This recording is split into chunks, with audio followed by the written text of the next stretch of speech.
What up, y'all? Get up, Berg? Juan, what's on with y'all here? Welcome to another episode of Crucial Conflict.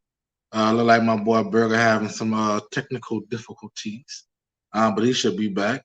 But y'all know how we do it. Another episode of Crucial Conflict. Y'all go ahead on share, tag everybody in this show. It's gonna be a pretty good one. The Messiah is back. The Messiah. The band Jesus Messiah. I don't know what's wrong with my internet, but it's acting crazy. But I'm here. Yeah, I mean, it happens. You can't hold Jesus back. Okay, well, he's still having some technical difficulties. We're gonna wait for a few people to get on here. I see we got a couple of viewers right now. Wait for a couple more people, then we'll go over what we're gonna be doing. What's up, Antoine? Appreciate you for coming on the show and watching us. You one of our loyal fans that come on every week and watch us. We really appreciate that, man. Thank you for checking in. Today we're gonna be talking. We got a couple of topics that we're gonna be talking about. We're gonna be talking about arrangements. You know, top arrangers in a SWAC and HBCU. We're gonna be talking about Nathan Hamer. We're gonna have a guest, Mr. Gerard. He's gonna come on and he's gonna give us a little spill. You did. We're gonna talk about a couple of things. So y'all go ahead on and share this post. You know, tag some people in. You know, and then we'll get started. We waiting on Burger to get back on. Johnny gonna be on soon, and then Matt won't be able to make it today because you know that's the money team. So Matt won't be on today, y'all.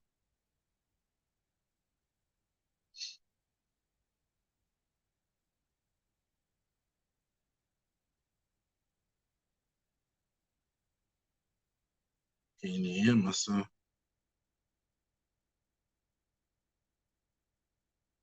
Oh.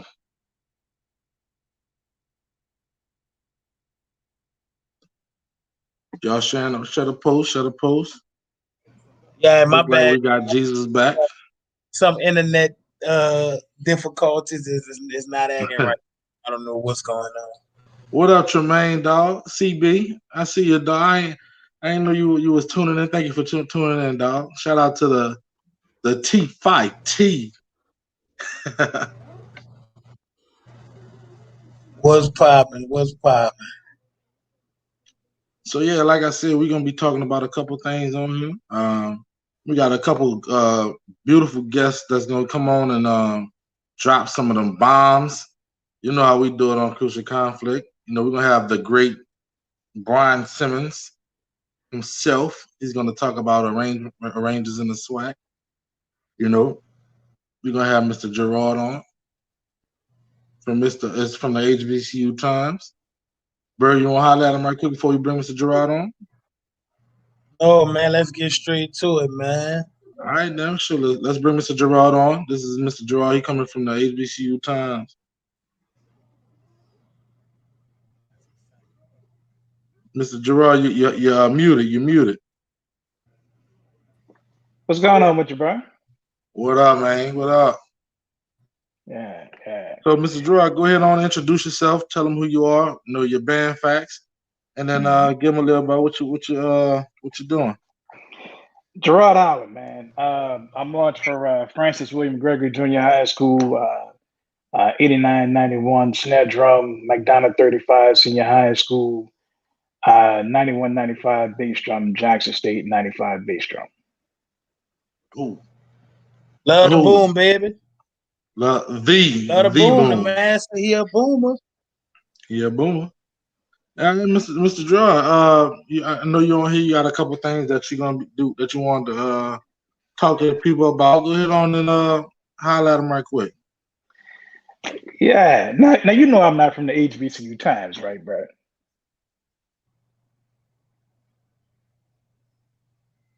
Would you say that? You know I'm not from the HBCU Times, right? Okay. What you got? Gerard Howard, man. You know, I started blackcollegebands.com, HBCUbands.com, Marching Sport Bandhead, the Marching Network. You know, those sites from back in the day. Hold on, I can't hear right now. Hold on. Sorry about that, y'all.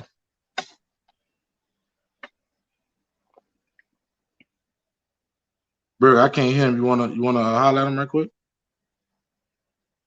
Can y'all hear me?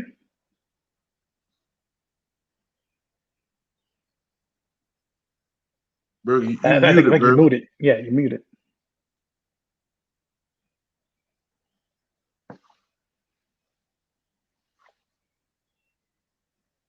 I think you're still muted, man. Yeah. Yeah, y'all can hear me? Mm-hmm. I can Y'all hear can hear you, me? brother. Mm-hmm. Yeah, my internet acting a little crazy. My bad, Mr. Gerard. Yeah, I it's all think good, man. what Darrell was trying to say was basically let the people know why you're here, what you represent, your band facts, different Oh stuff yeah, like that. bro. Yeah. Well, look, man. Let me say too. It's really an honor for me to even be on this show. Um, I've had a chance to watch it several times, and I really think that you all are doing a fantastic job with it representing the city.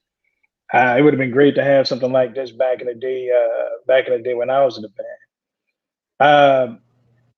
Today, for me, I'm here recently. We're part of a book project called the HBCU Band Experience, um, and basically, this is the book here or whatnot. But basically, I had Hold a on, let us get a picture of that book. We need to see that book. Put that book up on the screen so the people at home can see it. yeah, it's the HBCU Band Experience, the Band Alumni Edition, and basically, they got a bunch of HBCU, alumni authors and all that stuff on the show.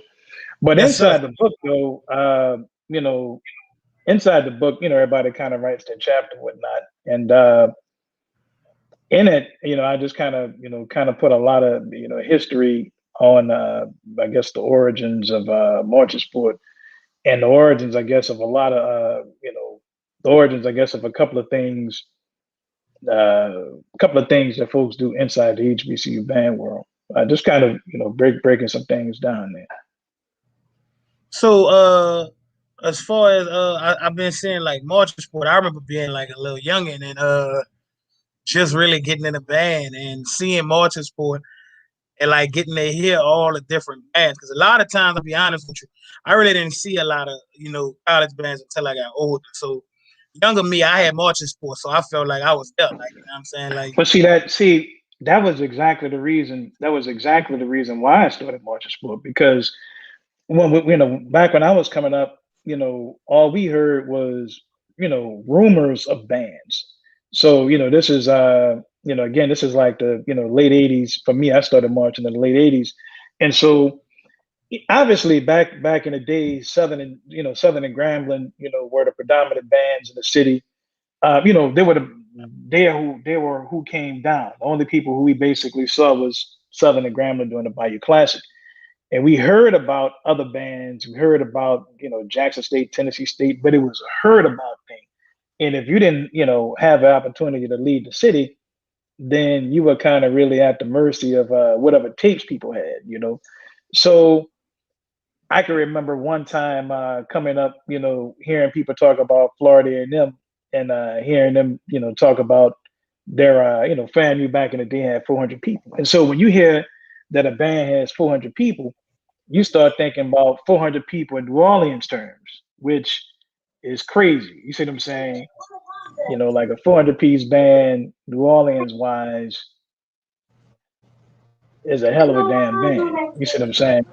But from Florida A&M's terms, is different. You might have had, 120 woodwind, 60 trumpets, yada yada yada yada. And you would have no idea of how the band looked, the uniforms, etc. So part of the thing of starting the site was to be able to give folks an opportunity to see how other bands looked. Hey, I'm bad. I think I can hear you now, dog. Sorry about that. But we most definitely are. We are most definitely right. So as far as the book, man, how could people purchase the book, and where will the book be available for people to, we got a lot of band Yeah, heads out it's there that on. would be most definitely interested in that book. Yeah, it's on Amazon. It's on Amazon. It's the HBCU Band Experience on Amazon.com. You can check it out then. Yeah, here you go. And Amazon.com. This Yeah, is and so basically, crazy because I remember like being a youngin', man, and like I never knew where marching sport came from or who came up with marching sport. I just always knew of marching sport, and I never thought that I actually meet the person who originated their marching sport. I used to get in trouble playing them bad videos all day long. Marching sport had everything on, everything that you It didn't was get to see in genius. person or here, it was on marching sport. So It that was was genius. just, man, that was way before its time. I don't think you realize the importance of marching sport because, man, that was like I said, I'd never been to college until I got old enough to go on my You own. basically started the camera the video game. You did because nobody wasn't really doing that. Nobody had a site where you can really go and get film on bands. So you kind of changed the game with the marching sport. well, yeah, Man, he changed the game with all that. Yeah, the idea was when I started, the original site was blackcollegebands.com. The idea was to create an ESPN for bands. So it was literally it was to create a site where you could go where after the game, band heads could come and look at the time it was audio, it was audio and photography because this is the late 90s. So during that time, putting video on the web as a whole was difficult. It wasn't an easy task. So the easiest thing to do was to do photography, and I'd be out there with a tape recorder, out Yeah. there, recording and whatnot, old school. Yeah, I was just about to ask you what was some of the roadblocks challenges you had to that face? y'all went through. That you had to face to make sure that this was successful. A lot of people, a lot of videos today, videographers today, say I can't even get to the point to I can record some bands, or I have this roadblock. What was some of y'all roadblocks? Well, I mean, it wasn't really a lot of roadblocks back then because there was nobody else doing it but me. So, like when I started because there was nobody else. And let me go in and clarify it. So, from my standpoint, I started. How I got into this was that, basically I started the Sonic Boom's first website. I did that back in the day, I started working on that the fall of '96, and when I was working on that, basically, when I was on the field, doing photography and all that stuff for the band, I noticed that there were a lot of, professional photographers that were out there shooting, but there was nobody out there shooting specifically bands.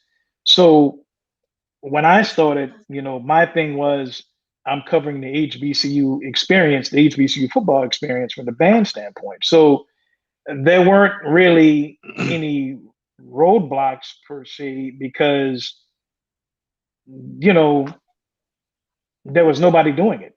There was nobody else. I mean, don't get me wrong. There were other cats that were out there. Certainly, capturing the history. Capturing the history and videoing bands.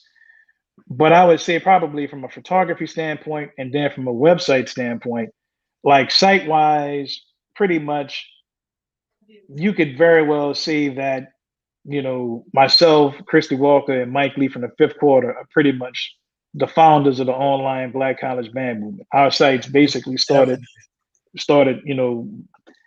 give or take around about the same time. I would say within months of each other. So yes, for me, I started off photography, audio, website. Then, video wise, I didn't get into doing video until probably about 7 years after I'd already started marching sport. This is maybe 2005 or so. Once 2005 or so, once YouTube, video was becoming more common during that time. There were more broadband connections and all that, so it was becoming a little bit easier to kind of go ahead and get it on the web. Computers were getting faster, yada yada yada. So I started doing video in 2005. In 2006, I started the Marching Network. I don't know if y'all remember that site from back in the day. Yeah. But that was one of the earliest. It was like the YouTube for bands, like the Marching Network back during that time. Yes. It Those forums used to go crazy. Yes, they used to go crazy. Yeah, the Marching Network was like, I guess it's like saying many don't remember it, but it was essentially it was bigger than YouTube for bands. Way bigger. Back, if you don't back in the remember day. it, like what? Yeah, so that was the Marching Network was a great time, because when I started it, the idea was to start a reverse engineered television station. So, it was the Marching Network on demand. I was still going out and getting content for it, but the idea was to also start to put content on television. So I had I put stuff on television. There was a show that aired in New Orleans back during it probably would have been '07. That aired on public access in New Orleans. So it probably aired for probably about either somewhere between '07 to '08, '07 to '09, somewhere along those lines. But I would go ahead and do shows. So basically, it was a boombox classic show. It was a show, I think maybe Southern Tennessee State, but it would air on the cable public access cable station. It aired in New Orleans, Baton Rouge, and Jackson. I didn't know think that. they probably. I didn't know that, man. That's Look, great. I heard you say Jackson State, and you know what I'm saying. We growing up in New Orleans, everybody was so hooked on Southern. What made you choose Jackson State? Good question. Real good question. Now, I'm old school, bro. So I grew up, in the late '80s, early '90s, and during that time, the city was a Southern city. Like basically, Southern was the predominant band in the city. Yes. So I would say that I was no different than any of the other band heads back during that time. By the time I got to my senior year, I wanted to go in and focus more on academics, and so I was actually preparing to get out of the band college wise. I had just kind of gotten into an internship program and all that stuff. Was preparing to get into internship program and all that stuff.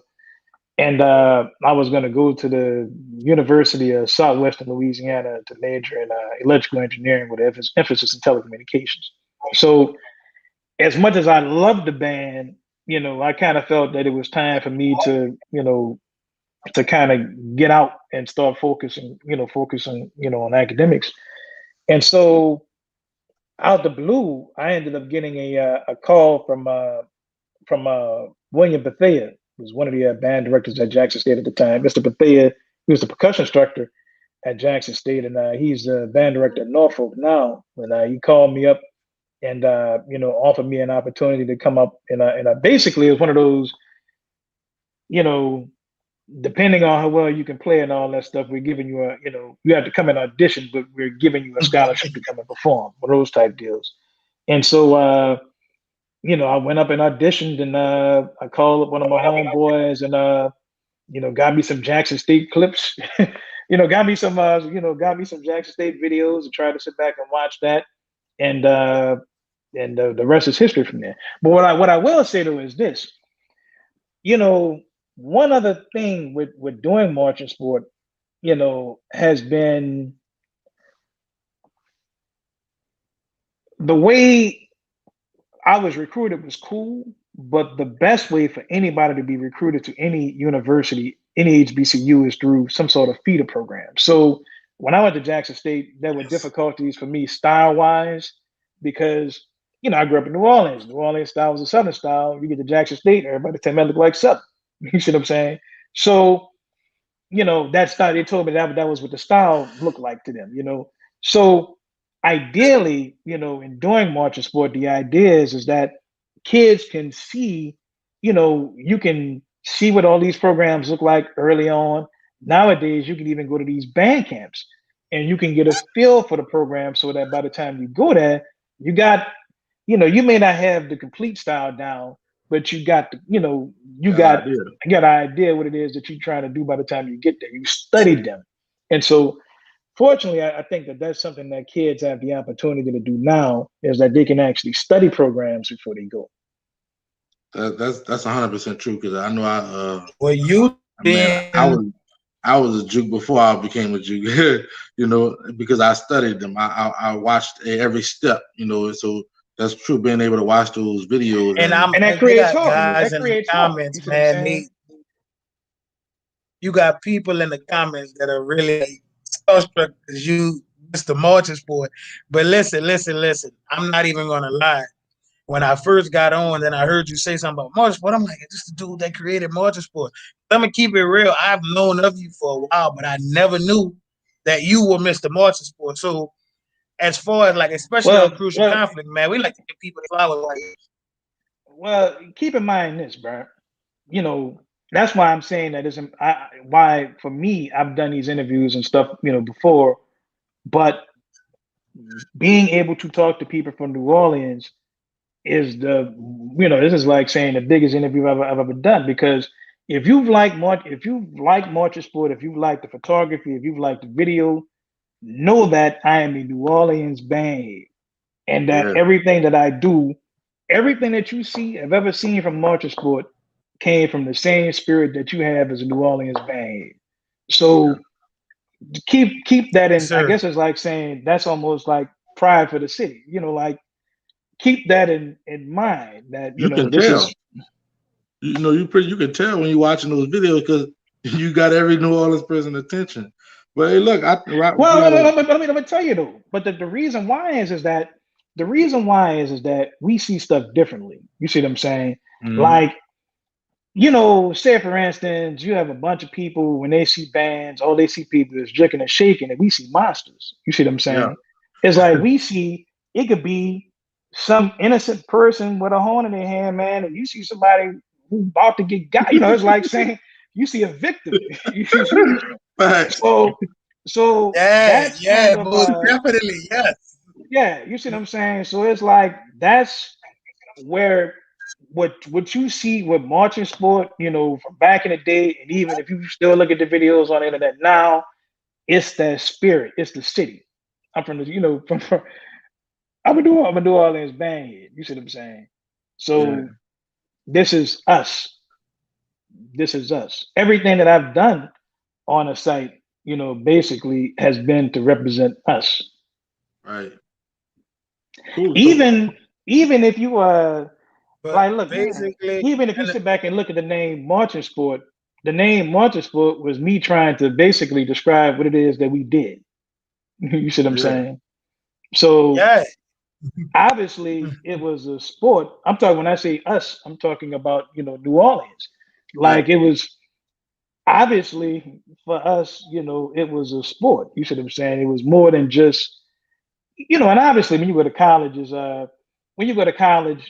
and marching in a band, obviously there's a lot more physical intensity that goes into marching, physical training and all that.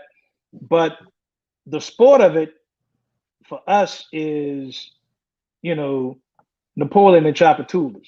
You see what I'm saying? Under the bridge. Yes, sir. Yeah. Before any parade site. You see what I'm saying? At every game.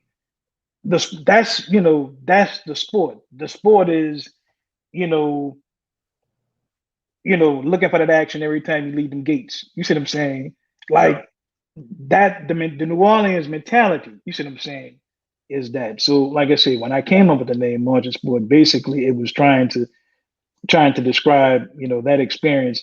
And certainly, nowadays, hopefully the name, also represents, the greater piece as a whole as to what HBCU bands do.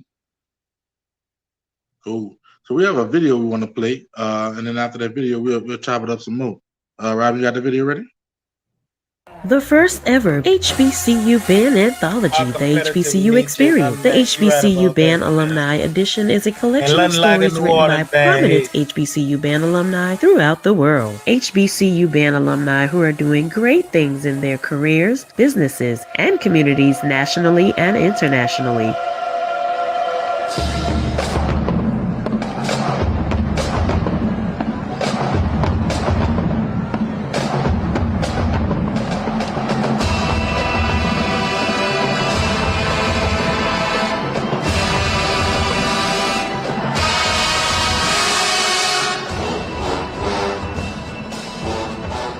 The authors share their stories and experiences of how being a HBCU band member has molded them into the people they are today.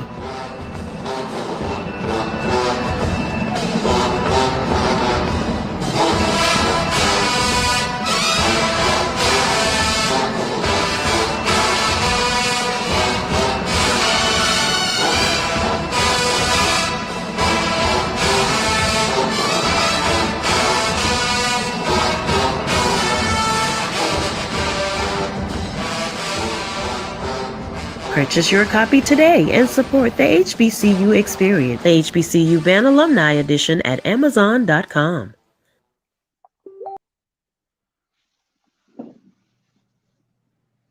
Hey, all seriousness, man, y'all need to make sure y'all like go out and get this book because we literally have one of the pioneers of this music and this band stuff in our city, like literally on this show with us tonight. And not only is like, especially on Crucial Conflict, we like to give our people their flowers. I'm paused. Yeah. You talk about legends. The legend is somebody who changed the game, right? This is a living legend, somebody who actually changed the game. Definitely pioneered and made it possible for a lot of people out there to do what they're doing, and it made it possible for New Orleans to become the Mecca, you know, like because of those networks and everything that this man, you know, put together. We are known as the Mecca of bands, you know, in the spirit of, and he did that in spirit of New Orleans, like he said, you know. So this is a living legend that we're talking to, and we need to support that, you know. We support a lot of supposed to be legends. This is somebody who actually changed the game. It's a real legend. and that we book, on man, Crucial Conflict. I've seen a lot of good people on that book, man. I've seen a lot of good people in that book. I mean, how did y'all tell a story. I would love to know how did y'all come to writing this book? How did this book come about? Like, what was the motivation behind this book? Yeah, well, they were, I guess in the past, they had done a HBCU experience book, like a general HBCU experience book for HBCU alumni. And the original author of that book spoke with Christy Walker, who ran the fifth quarter. And Christy kind of pretty much organized the effort to get folks into the book project. And fortunately, I was one of the people, fortunate enough to be one of the people who she contacted to kind of go ahead and write a chapter. So there are probably about maybe like 30 plus authors in the book, each person kind of doing a chapter, whatnot. It's a pretty good book. It's a pretty good some good experiences. Just to kind of, I got a chance to kind of sit back and really read it yesterday, and it was pretty cool. Cool, man. I wanted to go ahead and talk about, I guess, some of the other things in the book too. In the book, I tell a couple of stories. One about how the Boombox Classic got its name. I was just about to ask you that, Mr. Gerard. Like, how did you come up with that? Yeah, when I tell you that was that wasn't anything that I had originally, and it wasn't anything that was kind of really done on purpose on my end. Yeah. This was during the March of Sport days, and basically after every game that I would go to, I would always create a section for that, for the footage. So a section for the video and the audio and all that stuff. It'd be the pictures that people could click on and all that. And so this particular year, I went to the covered the Southern Jackson State game, and as we all know, the game for band heads is a classic. It's not just I got tired of just kind of calling the game Southern versus Jackson State 2001. Yeah. So I just kind of like literally I just took the names. I said Sonic Boom of the South, Human Jukebox, Juke Boom, Boombox, and just put down Boombox Classic. I labeled the footage Boombox Classic 2002. Southern versus Jackson State, and I did that and just kind of went on about my business and just continued shooting and editing footage and all that. And the next year, so I talked to just happened to be talking to a band head in Atlanta. Like every year, band head wise, I mean, you always talk with people, and everybody kind of starts talking about their predictions for the year. I heard such and such got this. I heard such and such marching, 50 trumpets, yada yada yada, etc. So basically, in the midst of that, I heard him say, "Yeah, the Boombox Classic is gonna be tight this year." And I was like what? Like what Boombox? What Boombox Classic? So, and after that, basically, like after I heard him say it, I started hearing more people say it, and basically, it just caught on. You see what I'm saying? So, and like I said, it wasn't anything that I intended to do. It just happened. Yeah. The same thing. The same thing happened with the zero quarter. So this was back during the Marching Network days. So basically, when during that time, I was trying to figure out how to label the footage that went before the game. So everything that happened basically when a band gets into the stands and actually starts playing between at the beginning of the game up until the Star Spangled Banner.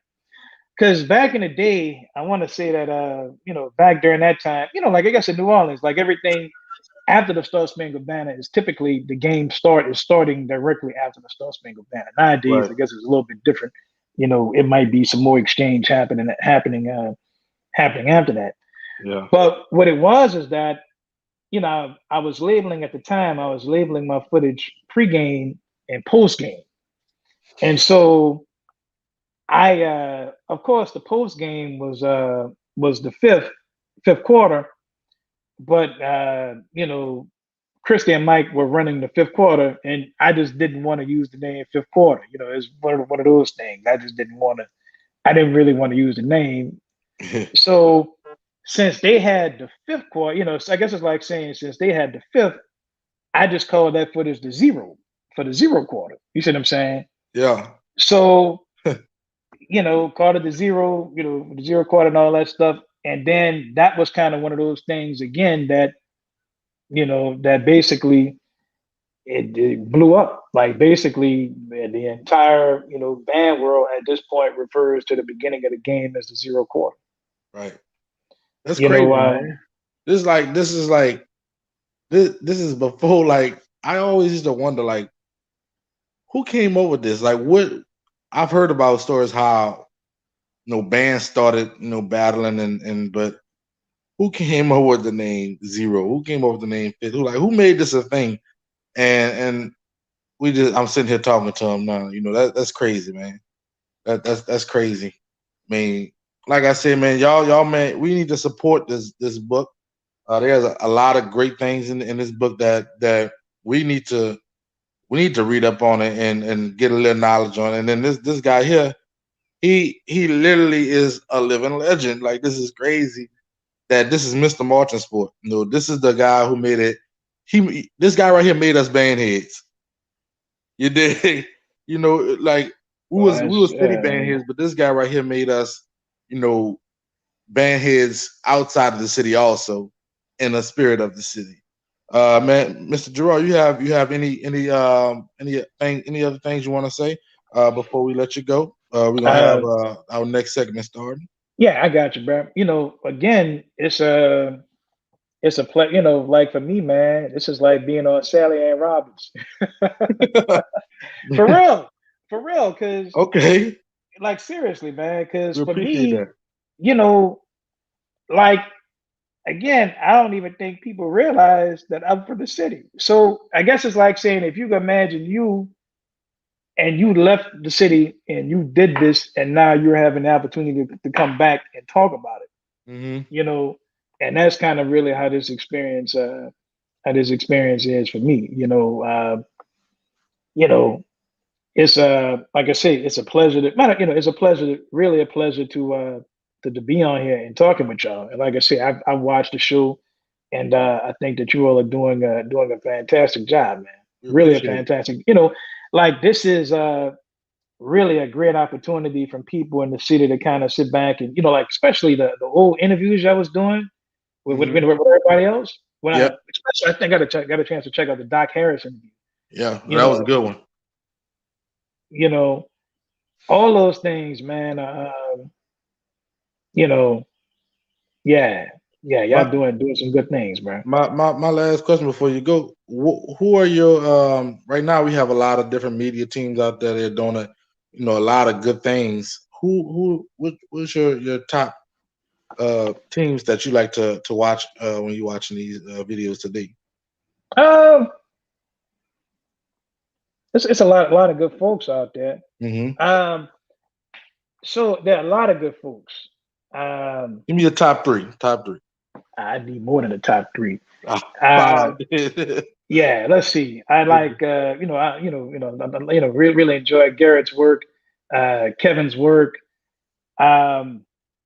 Garrett, Kevin, Malik was on here doing a good job too. Oh man, all right. So two cats for sure. But first is from the city I'm gonna talk about. With the work that Smash Time is doing now. Oh yeah. What you call it, man? It was so entertaining to me to watch about Justin's work. Is that his work reminds me of my earlier work. From the standpoint that exactly, raw. From the standpoint that I started off as a photographer, so I would be in the stands waiting for the action. You see what I'm saying? Like basically, when I as a photographer, I wasn't just standing on the sidelines and all that. I was in the trenches capturing the monsters, looking for the monsters and capturing the monsters. You see what I'm saying? And so Justin's work, he does a real good job at really kind of going in and capturing the intensity. The intensity of what's happening. Marvin is doing some good work also. Another cat who's doing some real good work is MF Cool. Now, and and the work, I guess, as when I look at work too, I guess I'm looking at it as a band head, but also as a photographer, and so MF Cool, Michael Foster's work is he's doing some really, really, really great, cinematography, some really great editing.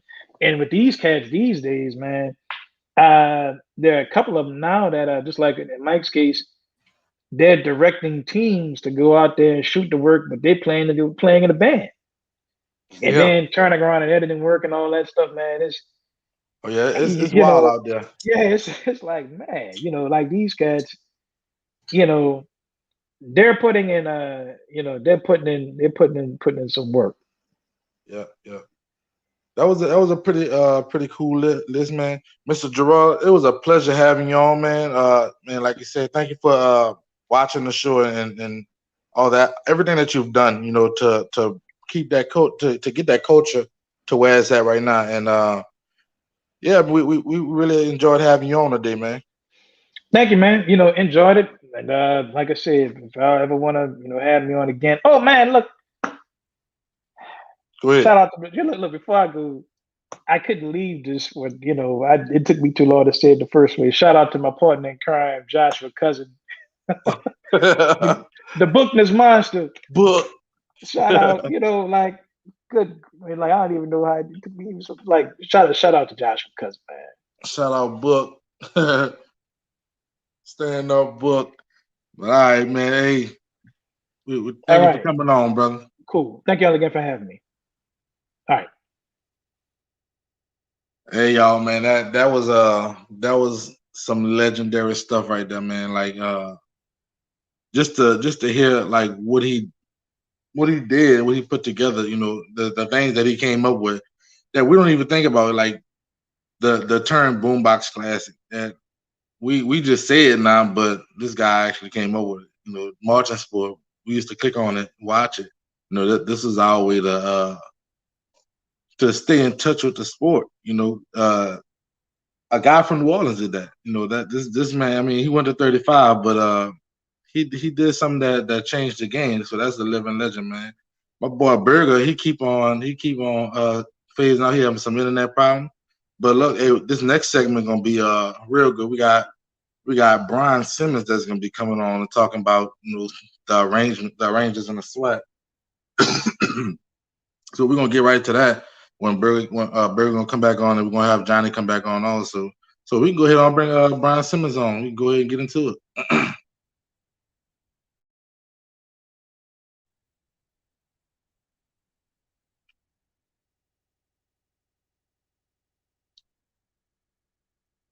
Okay, we having a little technical difficulties. But yeah, hey, what do y'all think about that Mr. Gerard when he came on? I mean, to say that this guy have a book out there, and we have the opportunity to support something that was so legendary. I think we need to take a step. I seen Vanetta did say something about every senior getting a book. That would be major. I'm not sure what it would take to get that done, but we need to figure out what that's going to look like, so we can make sure we could try to get that done. Another thing I wanted to give a shout out to Mr. Rawlins. He's gonna be hosting a band camp at LB Landry High School, where they're gonna teach the students around the city the fundamentals. You're gonna give them the insides of music. So y'all check Rawlins' page out. He's gonna be doing that band camp. I think it's coming up soon. So y'all check the page out. They're gonna feed the kids. They're gonna do a couple things. I've been to one of the camps. So you have kids that need to check that out. That want to go and get more in depth, more in tune with the GOAT. Like I said, the GOAT, Wilbur Rawlins. Y'all check that out.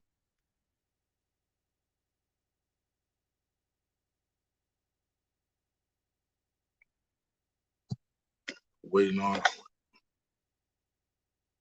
Brian and Terrence. Please report backstage. Everybody, tag Brian and Terrence in right now.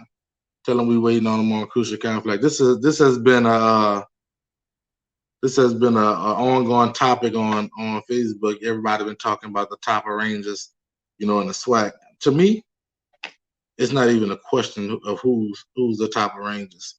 So drop y'all top arrangers in the comments, and we'll talk about it. And if you want to come on real quick while we waiting on Brian and waiting on Terrence, we can talk about your top arrangers in the SWAC right now.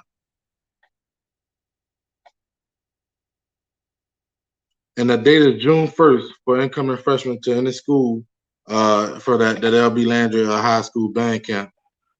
What's up, Tate? Whoa, what's poppin', babe? I'm chilling, dog. How you feeling? I'm good, man. My dog, Vanguard, got me on here. I opened a can of worms. Up on one of the band pages dealing with Brian. You did. And it went further. It went further than what I thought. I was giving my opinion, but it went so. I mean, you got a response from Brian himself. So you must you opened up a can of worms for sure. Oh, he explained it to me. He got some things to say about it. Okay, yeah, he gonna come on. He gonna give his opinion and his reasoning behind what he said. I'm not sure if everybody know what T has spoke of, but he basically was saying, you know, here's the post right here. T, tell him what you said on Facebook. I was saying, as I watch like Southern now, is like I see a big difference from when Brian is in front of the band compared to the other two. I never said that the other two wasn't good because they're great. You know what I'm saying? Well, like Taylor, he do his thing, especially like with the ballads and stuff. He do his thing, but it's like when Brian from the band, you hear a certain different fucking sound. Yeah. Like especially in battles, like in the fifth, if Brian in front of that band, it's a rap already. Yeah. Hey, look, I had the pleasure of marching for Brian at Southern, and your band feed off of you. You know, Brian, when Brian get up there, the first thing he gonna say, "Come on, let's go, give it to me." You know, he gonna give you that energy. Every band has that person that's gonna give you that like it's time to crank. You know, they don't give it to you. That's what Brian got that. But the other ones got that too. Brian just got, I guess, because in the style of arranging that he have is just you can't not get hyped for it, you dig? And then in the middle of the song, it's like he in the zone. It's wartime, so I feel what you're saying. I'm watching for Brian Kidd, Mr. J, and I do know Hammer had that effect too. When he got in front of me, he had that effect, but Brian took it to another level, and I think it happened when he wrote that Hustler music. But it happened way before Hustler music, brother. No, I'm talking about it happened at Southern when that Hustler music came out, because I mean, I can remember in the practice, man, we were straight New Orleans in there when we got that, so we kind of turned up for the shit at the point, So that's just my opinion. What you got to say, Bert? I just think that as far as arrangers, see me, it was like arrangers and a SWAC for me, and I just think that it's Brian and Nate. It's like they really was in a class of their own, if we being honest. Facts. And I'm not being funny, man. Like if Kenny Collins go into the SWAC right now, it'll be him and Brian, and I'm not being funny. Like I literally mean that. If Kenny Collins could get a job today in the SWAC, they wanted to, Brian and Kenny. Like I'm just being honest, because that list kind of fall off. I'm not saying that. Hey, look, I don't like nobody else, but it's kind of hard to be those two.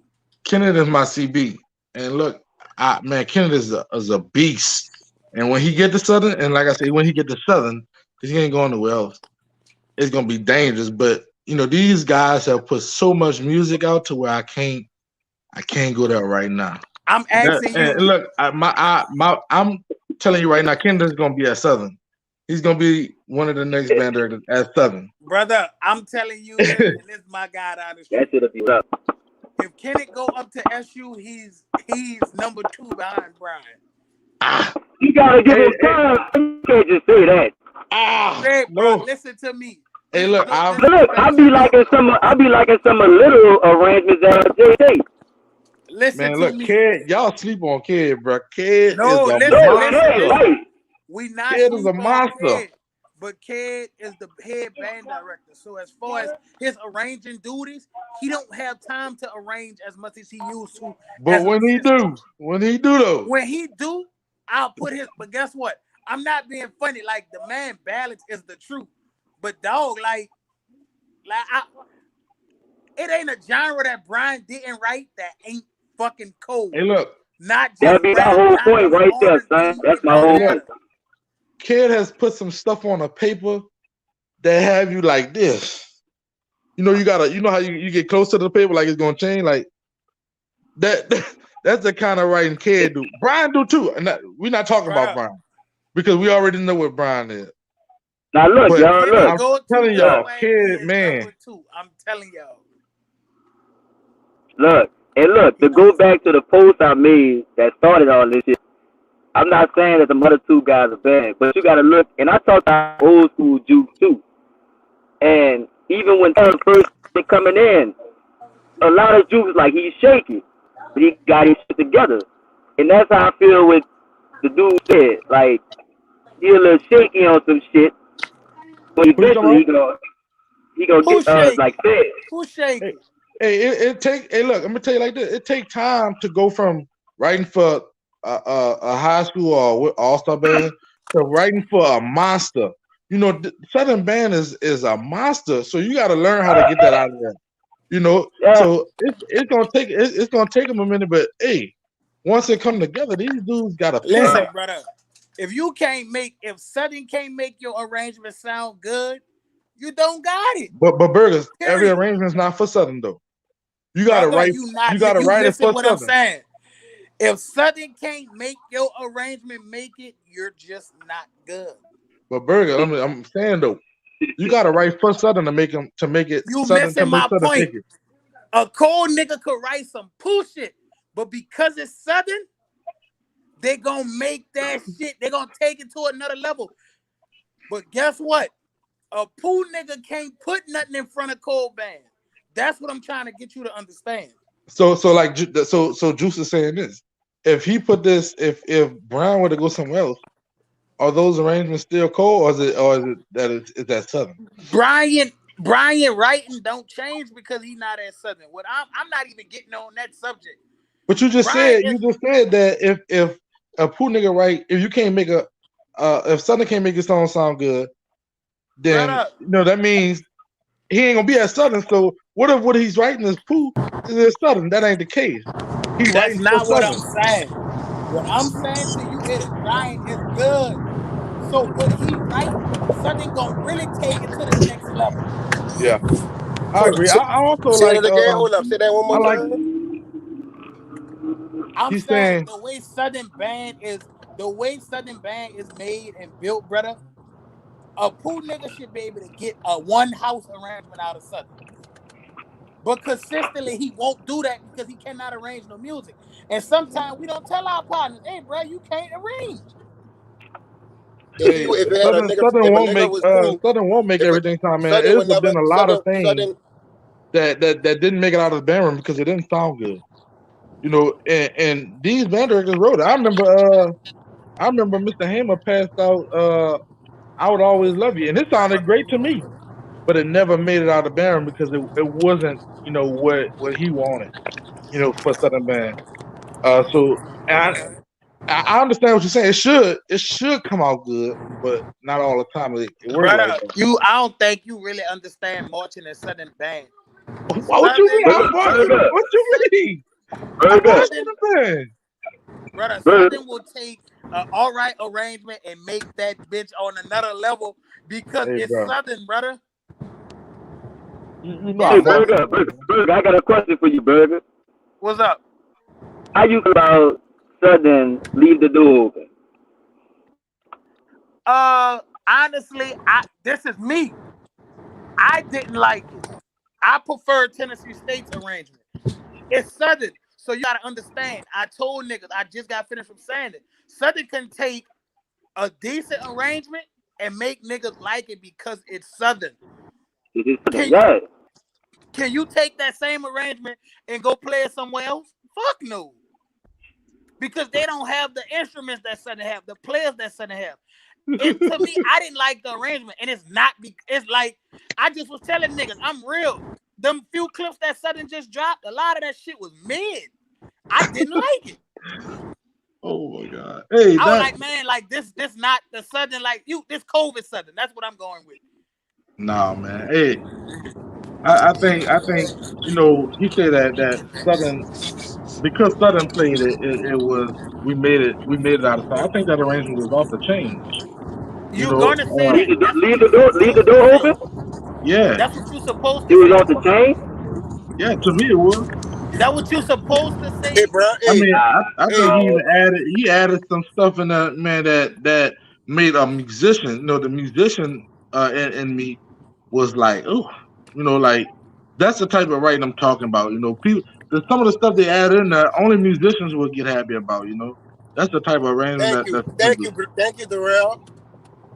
You know, listen, this is school pride. When you got two niggas who full of school pride, they full of school pride. Hold up. Hey, Berger, hold up, Berger. I got somebody want to tell you something right quick.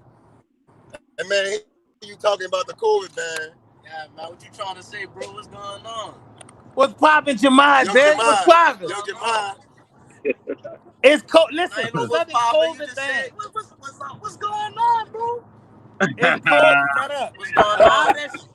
A lot of that shit was what up, young it's Jew? COVID thing, brother. Y'all wasn't practicing like that. Man, look, excuses are monuments of nothing, Berger. We not Excuses practicing. Oh, See what it is? It's like this. It be hard to have conversation with niggas that didn't go to Sunday, so it be hard. Say, look, Berger, I'm gonna say it like this, so you don't think I'm biased. Let me tell you something. You don't have. Let me tell you something. Let me tell you something, dog. Southern go always be Southern, even 20 years from now. It's a method that goes on that Southern that niggas don't know. It's a style, dog. Like niggas don't know. It's dog. It's just look, bro. 10 years, 15 years from now, Southern gonna have another nigga that's arranging that's cool. It's just a cycle, dog. And I'm not saying that because I went there. I just know how that shit is, dog. Like you are saying it's a cycle. because you went there. Well, Berger, that's look, not true, dog. Allcon got the next upper ranges. Like I like their arrangements too. You think? Let me ask you this, Berger. So you think them kids that's currently in that band don't hear that fucking shit that Brian Simmons doing, and you don't think they studying that shit? You think them niggas not gonna be good? They take classes, Berger. They take classes. I think you're taking what I'm saying wrong. This conversation is the best arrangers in the SWAC, and I literally told you it's Brian, and everybody else can fall where they fit in at. That's on them. And that's even in his own band. It's Brian. I agree with that. And then it's the rest of them niggas. That's I agree with that. Talking about. I'm not saying nothing what you saying. I'm saying it's Brian, and everybody ain't meant to arrange for SU band. Sorry. Hey, I agree, but there's where is Brian? Hold on, let me ask you this. You say everybody not meant to arrange for Southern band. No. What you mean by that? Because every nigga that I know arrange for is straight. You huh? If that look. Guess what? You entitled to your opinion. I ain't trying to change that, but I'm entitled to mine too. Name me one arranger from Southern that was poop. Name me one arranger from Southern that was poop. I feel like Todd still hasn't come around yet. Gosh. Look, I'm gonna tell you why you think he pooped. I never said he was poop. I said I feel like he never came around yet. How long I asked you to name me one nigga from Southern that arranged that was How long is it gonna you take can't name me one? Just arranging for Southern. His highest in the room, like is he poop compared to Brian, or is he just poop? Brother, if Southern can't take you to the next level and put your name in the rap, the dude is to the next level, man. What are you talking about? Man, y'all man, like this dude putting some heat out there. You talk about the man food? No, he's not food. I didn't listen. It wasn't highest in the room. Highest in the room was the last one from him that I actually was like, yeah, that shit was nice. Who wrote Who Shot Johnny? Him. Who wrote that groove song this year? Him. That bit was nice. Man, ain't no fucking body checking for that nigga. Man, what you talking about, bro? Y'all get on my nerves with that shit. Johnny, ain't nobody checking for that nigga arrangements, man. I gotta talk to Johnny on this, cause you an old school Jew. So, when Taylor first came in the game, there's a lot of old school Jews I talked to. They was like, he ain't there, he ain't got it. I don't like that. Not that come in the game, a lot of Jukes saying the same shit about him. He ain't there yet, he ain't got it. But y'all not gonna say that. Y'all not gonna say that in public. You go to the jukebox group. Y'all ain't gonna say it in public. Oh, y'all didn't No, like that. let me That tell you reading. this. Every band director that came to Sudden had to go through that same transition.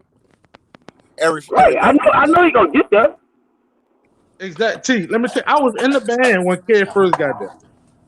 This dude, it's basically like it's like he was crabbing because he came from high school. You can't go from writing for 5 baritones to 8 baritones to writing for 20 of them motherfuckers or 20, and I'm talking about 20 monsters, 20 big dogs, writing for 25 tubas or 30, 40 trombones, 60 trumpets. It's a bro, different sound. What nigga don't understand is it's an adjustment period that them dudes got to go through. They got to hear that shit every day. You man, when King said nigga to the whole ain't band trying to to do hear it, them the fucking band said, excuses "Oh y'all fuck." talking about, man. But now when Kid get up, the band ain't doing that no more because he is an adjustment period Brother, that they this have to do. ain't got nothing to do with Kid whatsoever. I'm saying Some people. Brian came in smoking because shit he came straight from the band to directing, so he didn't have to go right for 2 baritones, he 3 ain't have to tubas, go. and 5 trumpets. He ain't have to go to high school. He went Yeah, he straight to came college. straight into. What are you saying, bro? An He arranger Brian can started arrange no arrangement. matter the size of the band. Brian started arranging. Yeah, it do matter. It do matter, Brian Burger, started because arranging while he was still marching in the band. So let me he tell you had something, to. Burger. Sound Hey, hold up, crazy. Darrell. Brian Let started me tell you arranging something. in New Burger. Orleans All-Star Listen, Band hold up, 2011. Burger. Burger, let me No, explain Southern ain't New something to Orleans you. All-Star Band, Hold Brian. on, let me explain something to you, dog. Bro, when I was at Nelson for years. It took me at least a year and a half to adjust to the sound of high school. We're gonna let Brian tell it to you. Johnny, don't take this wrong, bro. Different. You're a band director. Your main thing is not arranging, bro. You look out for them kids. You teach them kids fundamentals. Let me tell you but this. Arranging is not what you do, brother. That's how you know what I do, though. Everything else what I'm saying is, bro, arranging is not what you do. Let me tell you something about me, Burger. I don't.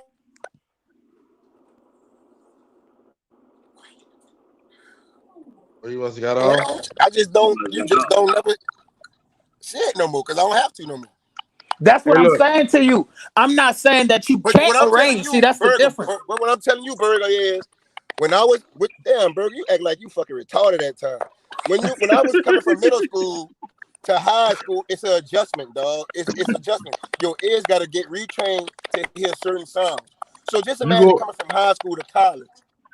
How that look, Burger, in high school, the average trumpet player could play up to what's the average note, Johnny, for a trumpet player in high school? Whatever it is. I see. All right. Them dudes in college, they taking that shit up too.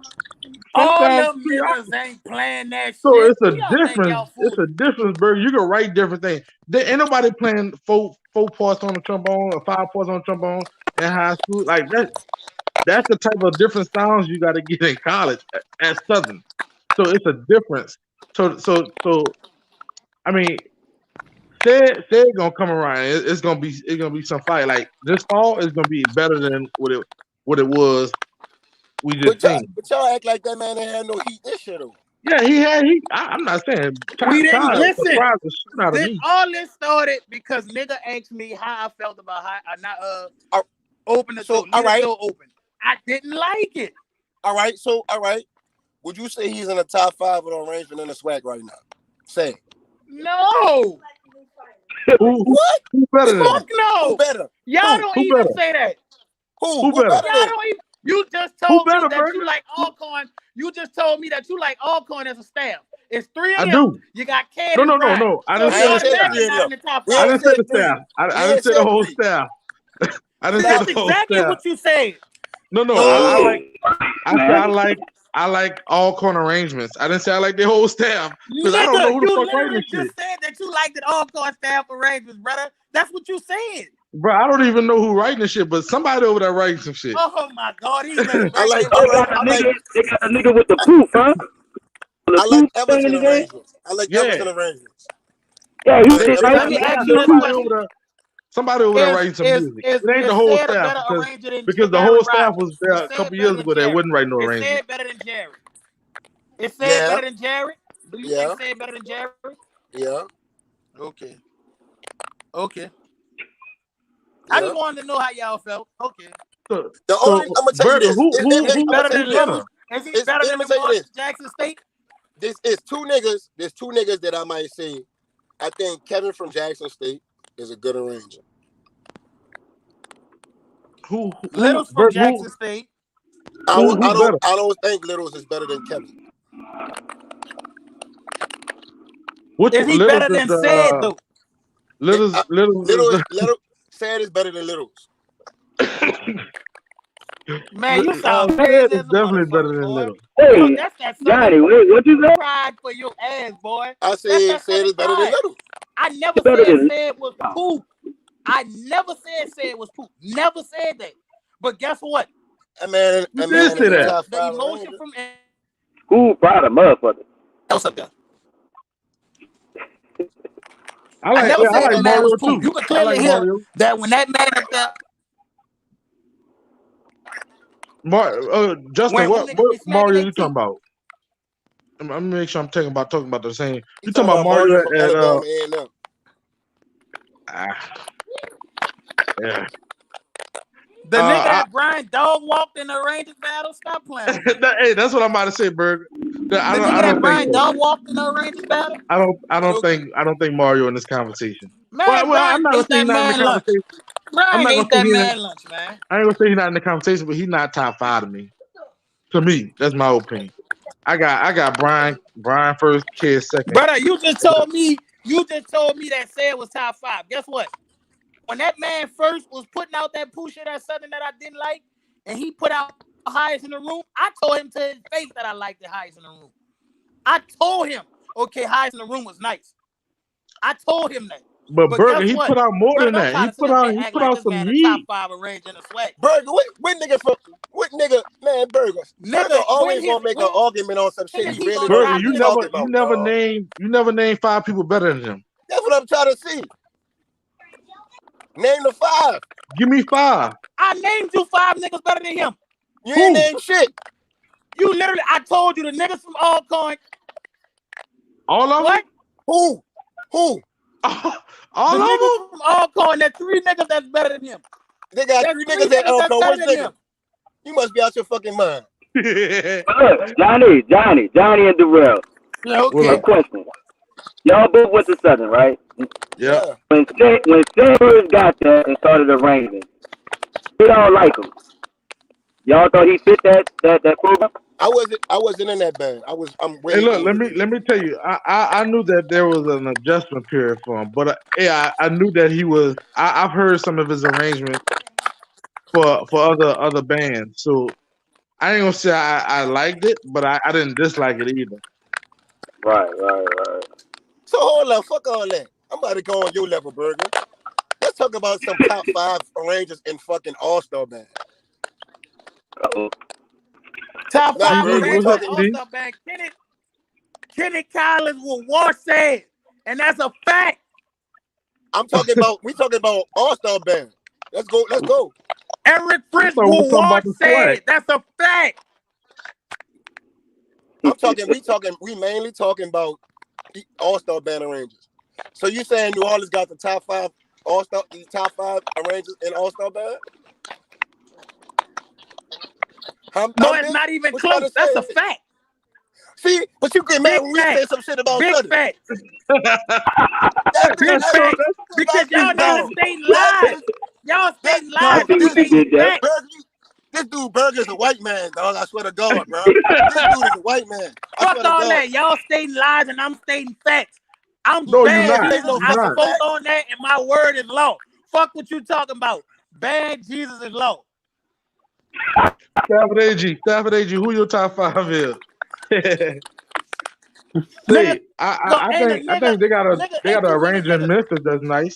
So you mean to tell me the nigga that say Barrel ain't in the top 5? Burrow ain't in the top 5 what? I'm not saying Barrel. No, I'm saying a nigga Travis. that be saying Burrow. Travis. You talking about Travis? To me, Travis just he can write rap tune. What Travis? Y'all niggas be saying anything on this app. Y'all so you saying no, Bird. I don't like Travis. Travis is a rap tune arranger to me. Arranger. You talking about Travis Pruitt? Burger, is he in the top 5 in All-Star band? He talking about Travis Pruitt and never gave O'Brien that dude O'Brien who write all the fucking hits for Mississippi. Yeah, Travis. What he Travis said? Travis is That nigga a O'Brien. rap I tune can't think of arranger. his first name. He said O'Brien. That And you nigga mean to tell me, what about Deontay Kennedy? Deontay can write. Deontay Kennedy better than a lot of niggas in the SWAC. It's a fact. Yeah, Deontay. We talking about all-star band. Deontay got some nice shit. But New Orleans. I don't think you understand what I'm saying. New Orleans. Okay, Hey, Burger, answer this question. Answer that question. Niggas ain't fucking with our crew. Who better out of French, Kennedy, and Burrow? What's the question? Who's a better ranger out of French, Kennedy, and Burrow? Kennedy. It's not close. Kennedy Collins. You finna start some shit now. Hey, I'm fucking with Kennedy. I'm fucking with my TV. Look, Kennedy got some hit, and look, I just think I think once he get some more years under his belt, he gonna be unstoppable. But I think he's still hold up, Darrell. wet behind the ears. Darrell, hold up. Burger, so you say out of Kennedy, Barrow, But understand, Kennedy outside of New Orleans All-Star Band. Y'all niggas only think about Kennedy resume for New Orleans All-Star Band. Kennedy don't you write for New Orleans All-Star Band? Hey, Kennedy was about to pass out a song 1 year at Southern for Bayou Classic. Kennedy the truth, man. Kennedy the truth. But Burger, I need you to answer this question again. But Mr. Hamer ain't let him go over it. Like he went over it one day, and he had probably fucking 20 minutes before we went outside. And yeah, bitch, that was Bird she wrote. I need you to answer this question one more time. So out of French, Kennedy, and Barrow, you say it's not close. It's Kennedy. It's Kennedy. And guess what? This ain't even no shade to none of them niggas. Because everybody that know Barrow my fucking dog. But what nigga that's not really going, Kennedy is the better range out of them three. Y'all niggas act like y'all be scared to tell y'all partners that niggas is better than them. Nah, it's just niggas not scared. My partner ain't gonna take no offense, nigga. Kennedy is the better range out of them three. I think French has he's written too much stuff, for me to just put. Kennedy ain't writing but you can't analyze it like that though. You can't analyze it like that. Hey, you can't analyze it because what I'm saying is what French did for hold on. What French did for the culture is cemented already. It's cemented already. But y'all niggas not about to sit up here and act like Kennedy ain't the now nigga. Kennedy ain't the now nigga. I just want you to get into that argument. I don't really even care about the question. The nigga now. Hey, that big Kennedy wrote some nice stuff like space balls and all that. I know. Okay. Nice. Hey, look, guess what? What I said on here tonight. Brian, get back wait. Brian has I prefer Kennedy. Brian has touched down. And look, I want Brian to tell you this for himself. What's up, Brian? I want Brian to tell you this for himself, Burger, because you don't seem to understand. First off, Brian, how you doing, bro? I'm good with him. How you doing, Mr. Simmons? I'm hanging, bro. I mean, I'm fresh on here, so I don't know what the hell going on. Okay, so we was talking about the top arrangers in the SWAC, and we've all determined that it's Brian and everybody else. We've already determined that. But he was Burger was talking about Sid, and I was telling him that it's an adjustment when you go from writing for a high school band to writing for a collegiate band for a master. And he was saying that basically that Southern can make any arrangement sound good. And I was telling him it's different. It's a different sound. Could you hop on that a little bit for him? Well, first of all, can y'all hear me clearly? Yeah. All right. Okay. I'm gonna go backwards. As far as when they were saying like Southern can make any arranger or arrangement sound good. That's not necessarily true. Because I mean, if that's the case, then people would honestly say, without a shadow of a doubt, that Southern is the best band in the land. Everybody would be singing his praises. there's arrangers who've arranged for Southern in the past, and arrangements don't sound like something Southern would necessarily play, or something with people tie Southern to. So I just think that's any place. Now as far as going from a high school level to a collegiate level, there is a difference, but style is style. There's people who can pull things out of a high school band who hasn't been able to pull certain things out of a college band, and there's people who pull things wasn't able to get a good sound out of a high school band and got a great sound out of a college band. So arrangers have to make an adjustment to the ensemble as well. If I go write for another group, I can't write the same way that I would write for Southern University. Even at Southern University, there's things that I don't do. There's lines that I won't cross. Things that I won't. A part may be too low, part may be too high, or something may be too far out there for consumption right now. So as far as Mr. Todd, yes, he's made his adjustments, and also he's finding another voice. You know what I mean? But you're writing for that K through 12, especially nowadays. Musicians aren't as skilled now as they were in the past. So now when you get in front of an ensemble of skilled musicians, it's kind of like, if I've been bench pressing, 350, and you coming in here, with these little dumbbells, I'm looking at you crazy. Like, man, come on. Like, you got to work to my level. So everybody has to make that adjustment. But as far as anybody being able to write for Southern, that's not true. I don't think so. Or in Southern being able to sound good on anything, I don't think so. Because if that's the case, why would we sound bad? Or why would somebody say, "Oh, I don't like this arrangement," or "I don't like that arrangement"? You have people who've been at Southern in-house, and people say, "Oh, I don't like this." So for anybody, anything, I don't agree. Exactly. Yeah. So Fergus, you get what I'm saying? Change your fucking name to Band. Your voice is Now, fuck what you talking. Band. So Terrence had talked about the how do you feel about that? It's Brian Simmons and then it's everybody else as far as the range in the SWAC. To be quite honest, I agree. Like, and that's not even me just being like competitive. I'm not competitive with it anymore. I just do what I want to do. And eventually, what I'm saying, people they vibe with you. Either they vibe with you or they don't. But as long as you vibing with yourself, as long as your group is vibing with you, then what's the harm? My first thing is to educate, man. So when I'm putting in the music, I'm writing music, or I'm selecting things, I'm adding little different parts and flares in there that's not only going to show off my band, but make the musicians better. A band is only as good as the music that they play. And execute correctly. You know what I mean? So if you keep giving them 1 2 1 2 1 2, and they just be in a certain range, they don't play anything that'll work their dexterity, articulation, things like that, you don't make your band better. Not better. They don't get better. So first of all, it's to educate, man, and second is to entertain. I like to write music that people can feel. When they listen to it, they were like, man, this dude caught the essence of this. And it's so simple yet so complex at the same time. Right. The recipe is in front of your face. It is so simple, but you don't have eyes to see. So yeah, man, I do believe that, because when we go to games and stuff like that, man, I'm about educating and entertaining. Period. Yeah. You know what I'm saying? I'm gonna put you on something. I'm gonna teach you something, and you're gonna feel good about it. You're not gonna feel, good about it. Whatever it is, but it's all good with me. You know what I mean? I don't take no L's in that. Yeah. So right. and then a lot of people, we like to criticize arrangers and arrangements, and you really can't do that, because music is so interpretive.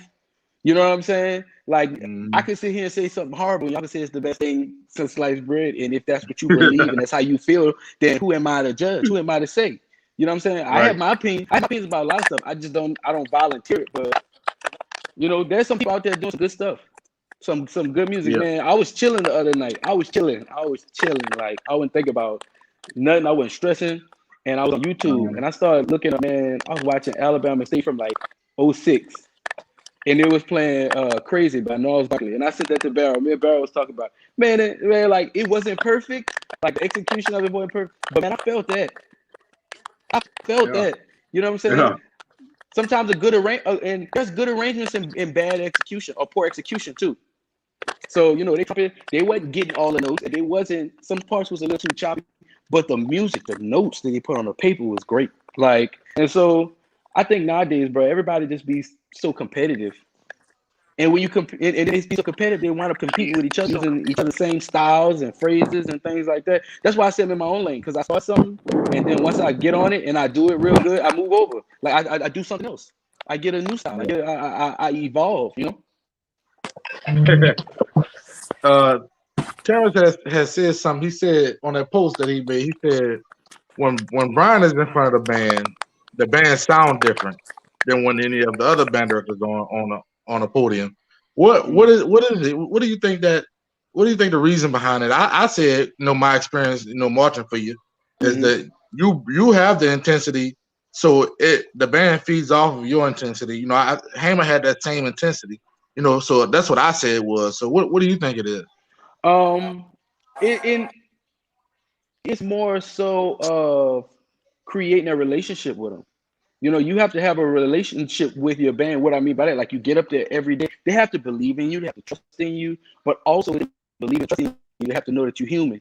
You know what I'm saying? So there's been times like I'm in there teaching and we going through a song and they're not getting the interpretation. I'm in there singing like, y'all don't know what y'all playing. Man, the song go like this. I'm explaining the song. Sometimes I might have to explain what I'm thinking when I do stuff. Sometimes I might have to explain the effect of what they're doing is going to create, and then I have to demonstrate it for them right in front of them. So it's like we have a real personal experience. So when we get to the performance, it's like, yeah, let's do what we've been working on. Let's do what we've been doing. And everybody buys into it. You know what I'm saying?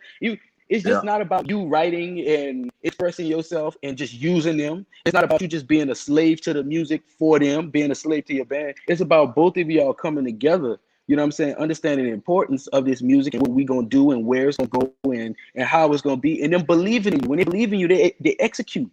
They execute. And your band always, they look at how you treat them. You know what I'm saying? You don't have to be soft on them. You don't have to be overly hard, but as long as they know it's coming from the right place, you're consistent, you fair, they're gonna perform for you harder than they ever did in their life every time. Yeah. I think that's one of the things that I learned. I picked up from you, like just being under you and Heyman and all y'all, like how you when you teaching a song, like you singing what you want them to play and how you want them to play it. And like Barrow, because I went over there by Barrow when he was at Douglas, and I taught his band, I think 2 or 3 songs or whatever. And the whole while we was teaching, like Barrow, like I taught Barrow band, like it was their first time getting a piece of music. I think it was a song that he said you wrote, one of your songs.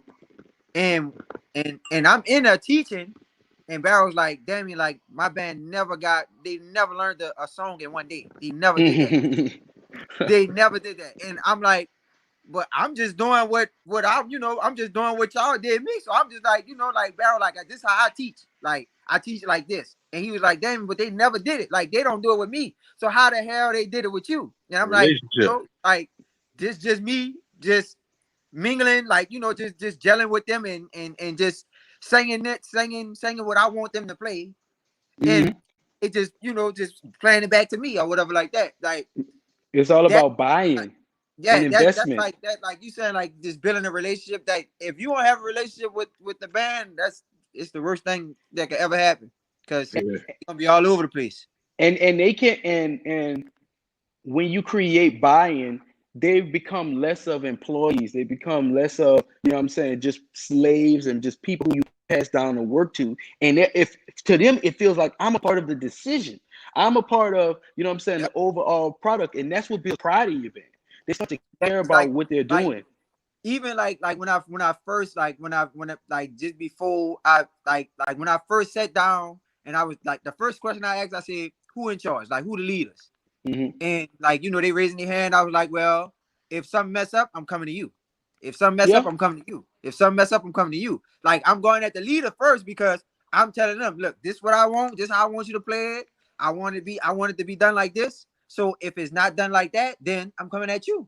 You're going to get tired of me coming at you, because you're going to be like, man, look, y'all got to get it, man. He on my tail this whole time. Like, and watch this. there's a flip to that. There's an invert to that.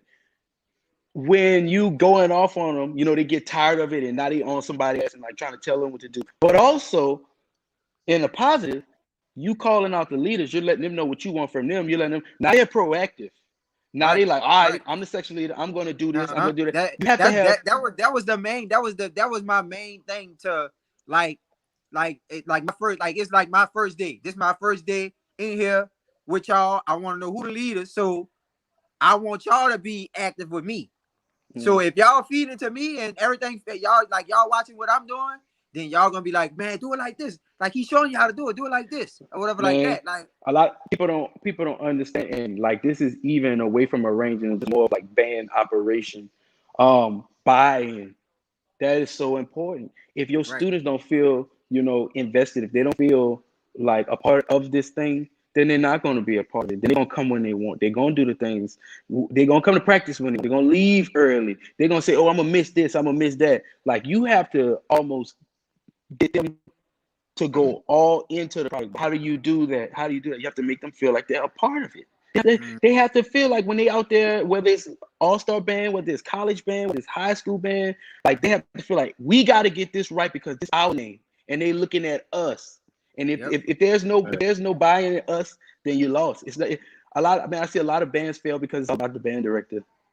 It's all about the band director, and the band director trying to get a shine, or a band director trying to feel good about something, or the band director trying to get some waves up or get their name popping. Man, what's best for business is best for me. If your product is popping, your name will follow. Yep. Your name will follow. So hey, Burger. Go ahead. My bad. Oh no. Segue. Byron. Hey, Burger, John, y'all got any questions or anything you want to say?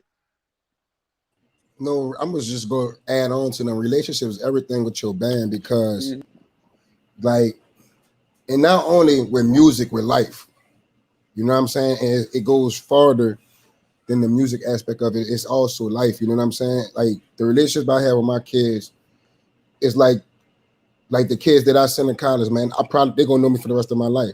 They're gonna know me as the band director, they're gonna know me for the rest of my life. And when it comes down to like teaching the song, everything they were saying is correct. It's the way you interpret the song. The way you want it to be presented to them is how they should produce the song also. It's crazy because I've been in this game for a long time, and I'm listening to Brian. Brian sound like he's been in this game for like 30 years, 40 years. You know what I'm saying? It's the funny thing about it, Johnny. The funny thing is, like, even though, like, I've been officially, like, doing band, teaching, rehearsing, clinics and stuff. I've been doing it maybe about 10, 11 years now, but I've done it on every level, no matter how long it's been. You know what I'm saying? So I started way at the bottom with New Orleans, man, like way at the bottom. And once I've learned to kind of meet those grown men halfway and learn to respect them, get them to respect me, be able to get in their mind, get a grown guy who's 30 plus years old, who got his own family and stuff in life, who ain't trying to listen to no 18-year-old dude to tell him play no short. You know what I'm saying? Once I can get into that, then I can get into, you know what I'm saying, the teenage mind. Then I can get into, you know, the high school mind, like I do at Louisiana Leadership, or I've done in McKinley, or all these other places. So, like, I ain't been around too long, but I've been in a whole bunch of rooms. You know what I mean? And my hat didn't change. That's why, you know, a lot of people, man, I laugh at people. And it took me a minute to realize. I probably realized it in the past 2 days, but man, I've been doing this. Like for real. Like products. You know what I'm saying? And they varied. They haven't all been the same. You know, get New Orleans, man, trying to get those older guys and those younger guys together so we can get us a nice, clean product. But I wanted to switch the way New Orleans bands was looked at. You know, from the past 20-something years prior to the All-Star band, New Orleans was just what they say, Southern number 2, but it's almost the watered down version. We take out the harmonies on the chords. We make it be coming down playing first. We don't be loud. We don't be doing. I wanted to get rid of that. So I was like, okay, let's bring New Orleans together. Let's try to create a sound just for New Orleans. Let's start writing our own stuff. Let's start playing our own music. Why do we have to play with this school playing? Why do we have to play with that school playing? We got good minds around here, so let's put our pen barrel. Let's put your pen together, Charles. All right, put your pen together. So once we started doing that, we created our own sound. Then I decided, you know what, it's time to clean that thing up just a little bit. Time to clean it up. Like everybody knows we get down and dirty, but do they know that we could back off a little bit? So I did that. Then go around to Louisiana leadership. The first year that I was over there like as assistant, like for real. Like I didn't want to get into too much because they had all those band directors over there, and so I didn't want to really like step on the toes of them. So I saw the transition from 2013 leadership to 2014 when they had the big band and they had the gold shirts and stuff. I was like, this is kind of still high school pop-ish. I didn't really like that. So from 15 to 18, 19, I've been slowly trying to turn them more into the summer band thing. You know what I'm saying? So I can keep them relevant. You know what I'm saying? They got to be on different stages and different places to be able to compete. It is what it is. So I had to kind of turn the aggression up, had to kind of change it. Like, we'll keep a little Southern influence, but we're going to show you can get down and dirty. Now, in 2020, with the inauguration in 2021, I'm going more into I want it to be more of the Band of Louisiana type thing. I wanted to have some edge, but I want some color, man. I want to be able to go in any arena, any setting, to be able to play, perform, and show off, and everybody be enjoyed. So, like, even through all these years of band, you know what I'm saying? Even through all these years of band, man, I've been reinventing myself, but people just don't see it until it's too late. What if a student edits a part that you wrote that adds to the definition of the song in a positive way? I didn't hear the rest of it, but would you toss it or would you keep it?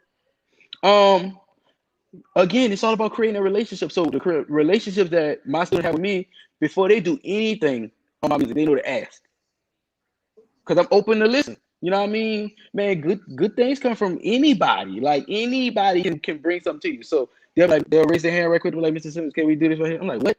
So either I may understand them. If I understand them and it don't go with what we need, it's a no.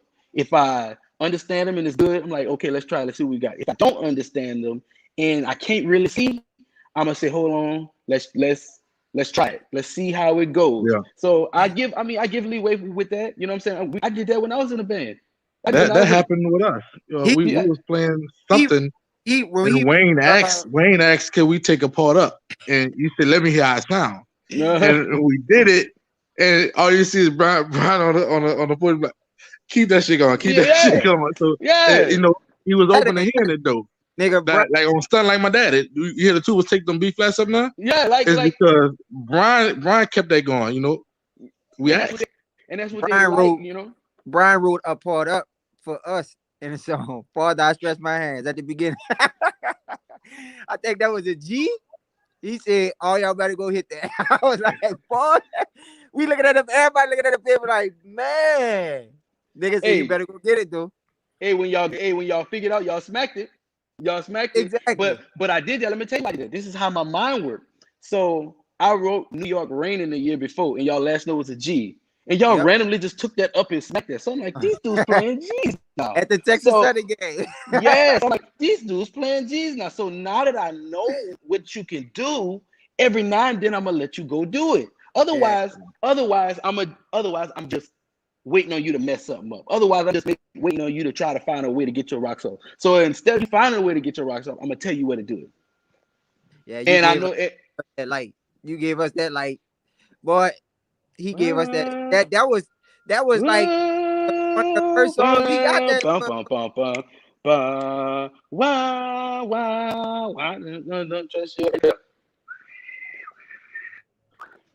So they got a question. Rock asks, who's better, Todd or Charles? Oh my Lord. Todd or Charles, like Cedric Todd or Mr. Charles Todd. Jackson? I mean, it just really depends on what you look for. Like, if I'm gonna keep it 1,000, and they two different like styles. Yeah, that's Charles two is different styles. It's two different styles. I think nigga playing this question. No, I mean, I'm just giving it. I'm gonna give it a real answer. I'm gonna give it a real ansar. That's two different. Okay. Yeah, they got two different styles. Charles is very simple. Charles is very simple in areas that he can be very grow up and shit technical in. If that means, like, if it's something technical that Charles writing, Charles can simplify it And it'd be like, why did you simplify that? But then it can be some stuff that's very simplified, and Charles can like make it so much more difficult than what it is. So those are his strengths and weaknesses all at the same point in time. So it really depends on what he put out there for you and how you feel about it or what you're getting. But fundamentally, Charles is a good arranger. He's real solid in what he do. Mr. Todd, he's almost, for me and him talk about it a lot. We talk about it like how he feels stuff. Like sometimes how stuff groove to him. You know what I'm saying? I'd be like, man, like let's smoothen it out a little bit. You know what I mean? Like you're supposed to freak that, man. You know, it's supposed to be grown. You know what I mean? Like sometimes these things could be too stiff. You know what I'm saying? In my opinion, and I tell him that. Like he'll tell you that. I tell him that sometimes. So I think the feel of what they do is very different. The feel of what they do is very different. And I've never kind of seen them on the same stage.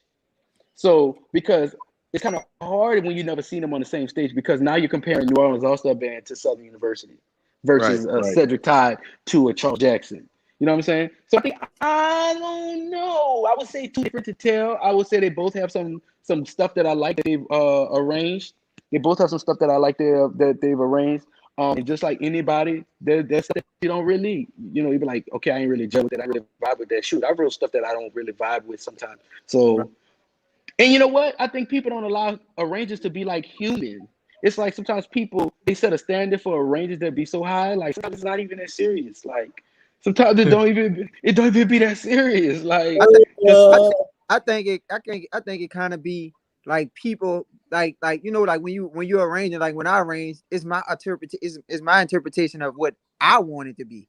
Like you can't like that's like somebody say, man, he should have did this, or he should have like I'm gonna use Todd arranger for example, like the leader door open. In the beginning when after the soft part trombone's playing and they got that I'm a leader door open, I thought he should have gave that to the trumpets, because I felt like the trumpets was gonna eat that shit. Like, but he gave it to the mellows, and the mellows like kind of like mellowed it down like on some shit. But I was like, it would have been way more effective if the trumpets would have had it. Like, because like just thinking, I'm like, if I'm listening at the song, I hear Bruno Mars singing. But I hear the mellows. Like, so shit, it's your interpretation, like you said. But that's his interpretation. Like, like we different. And you have to, and at the end of the day, you don't have to like it, but you gotta kind of respect it, because that's somebody else's lane. He felt like he wanted to.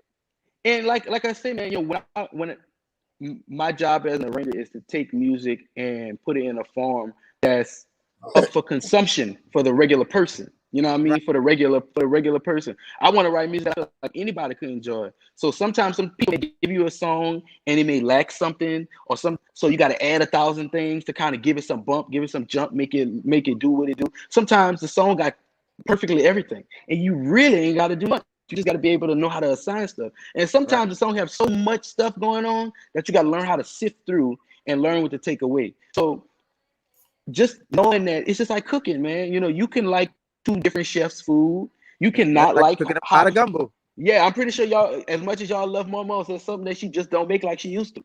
You know what I mean? So it's just like, I ain't, you know how them old people get on the seasoning? You know what I'm saying? At one point in time, they could cook. At this point, they own something different. So it's all about just like respecting people's interpretation. Like, it was a thing. It's some song we played this year. It was like somebody inboxed me. Let me tell you how crazy people are. People are really crazy.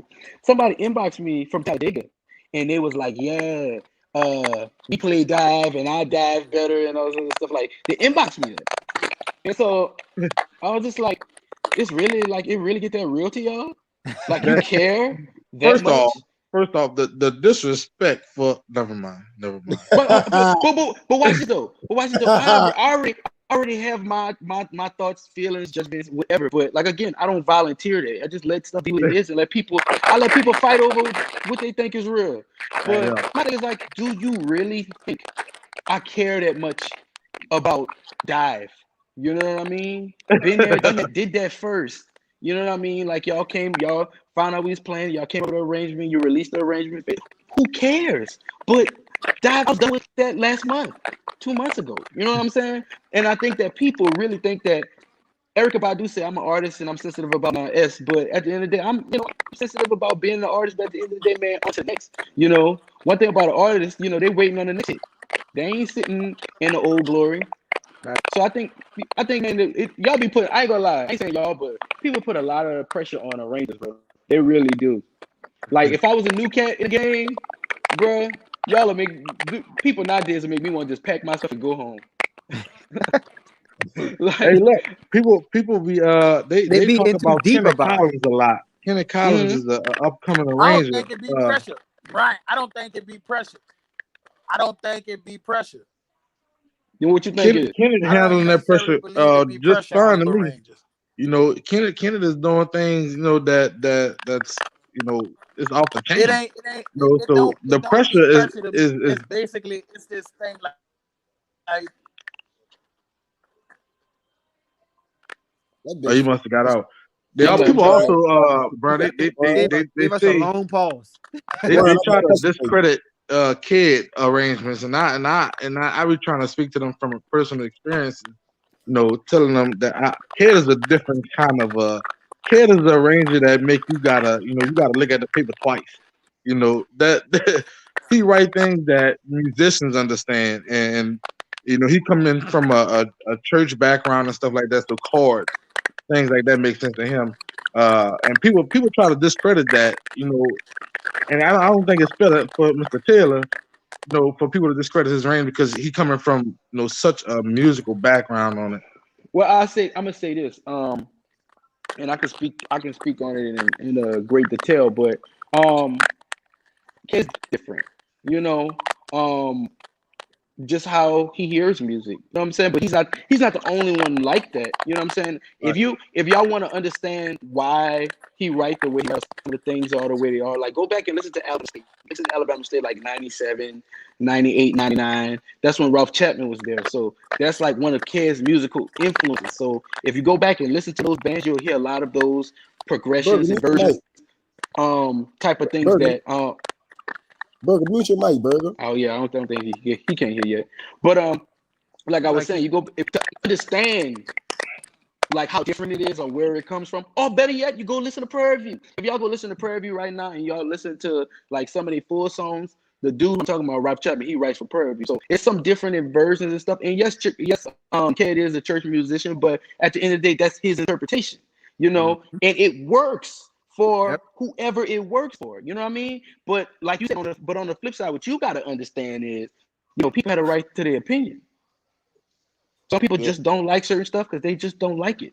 You know what I'm saying? And I suffer the same thing sometimes. You know what I'm saying? There's some people I know on planet Earth I could write 1,000,001 songs from, and they'll maybe only say one was just because they may not get down with my interpretation of things.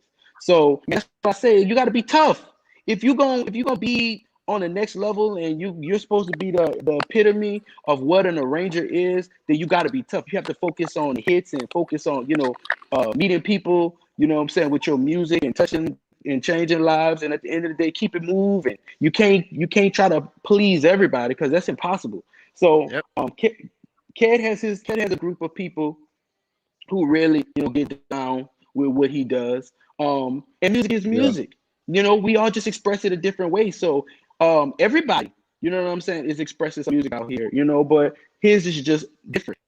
Sid is closer to Ked in some aspects. I can see parallels between the two.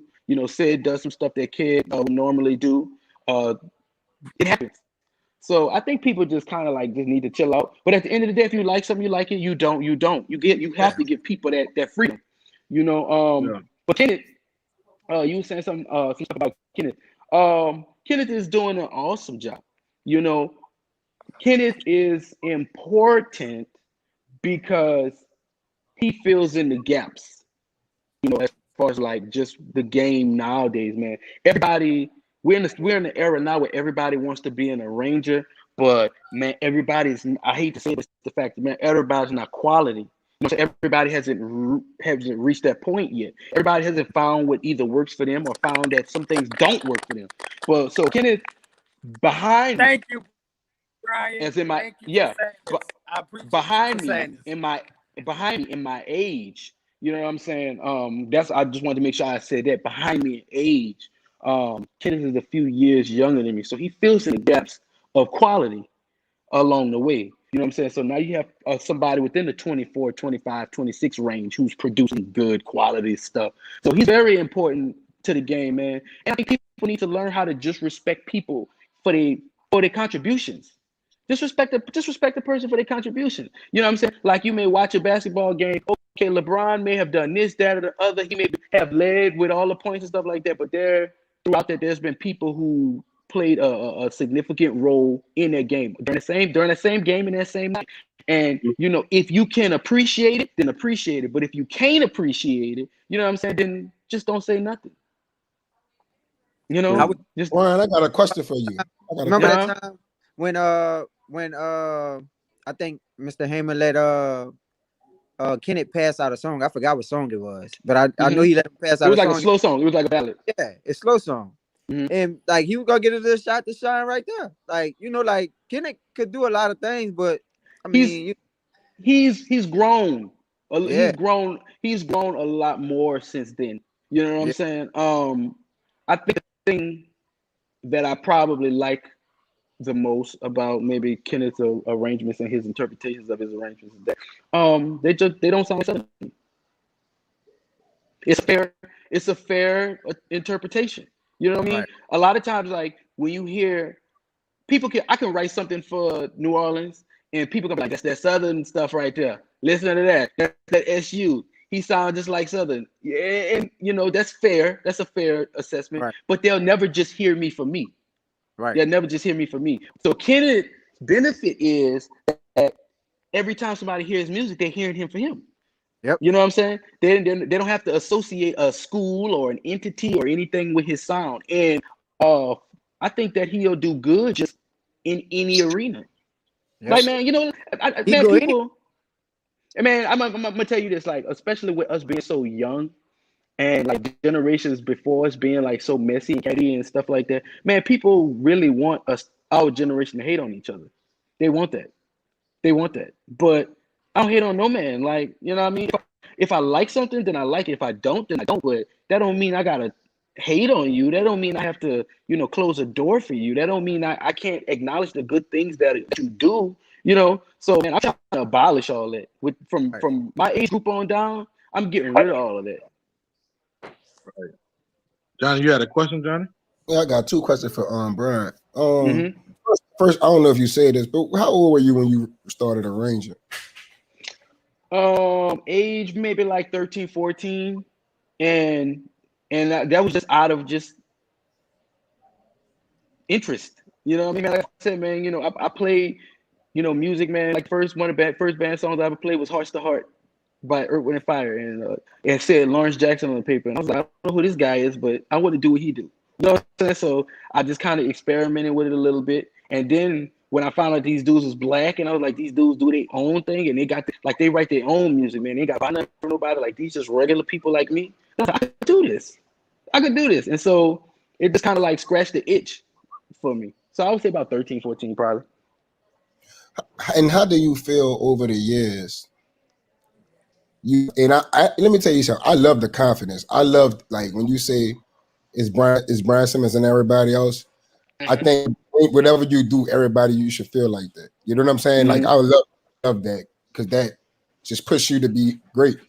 But how do you feel like you mature being the director you are from the director you were when you first started compared to who you are today? I think my music and my whole career, they mirror each other. I think that I found a way to be myself, but, you know, just kind of cool it, just be mature.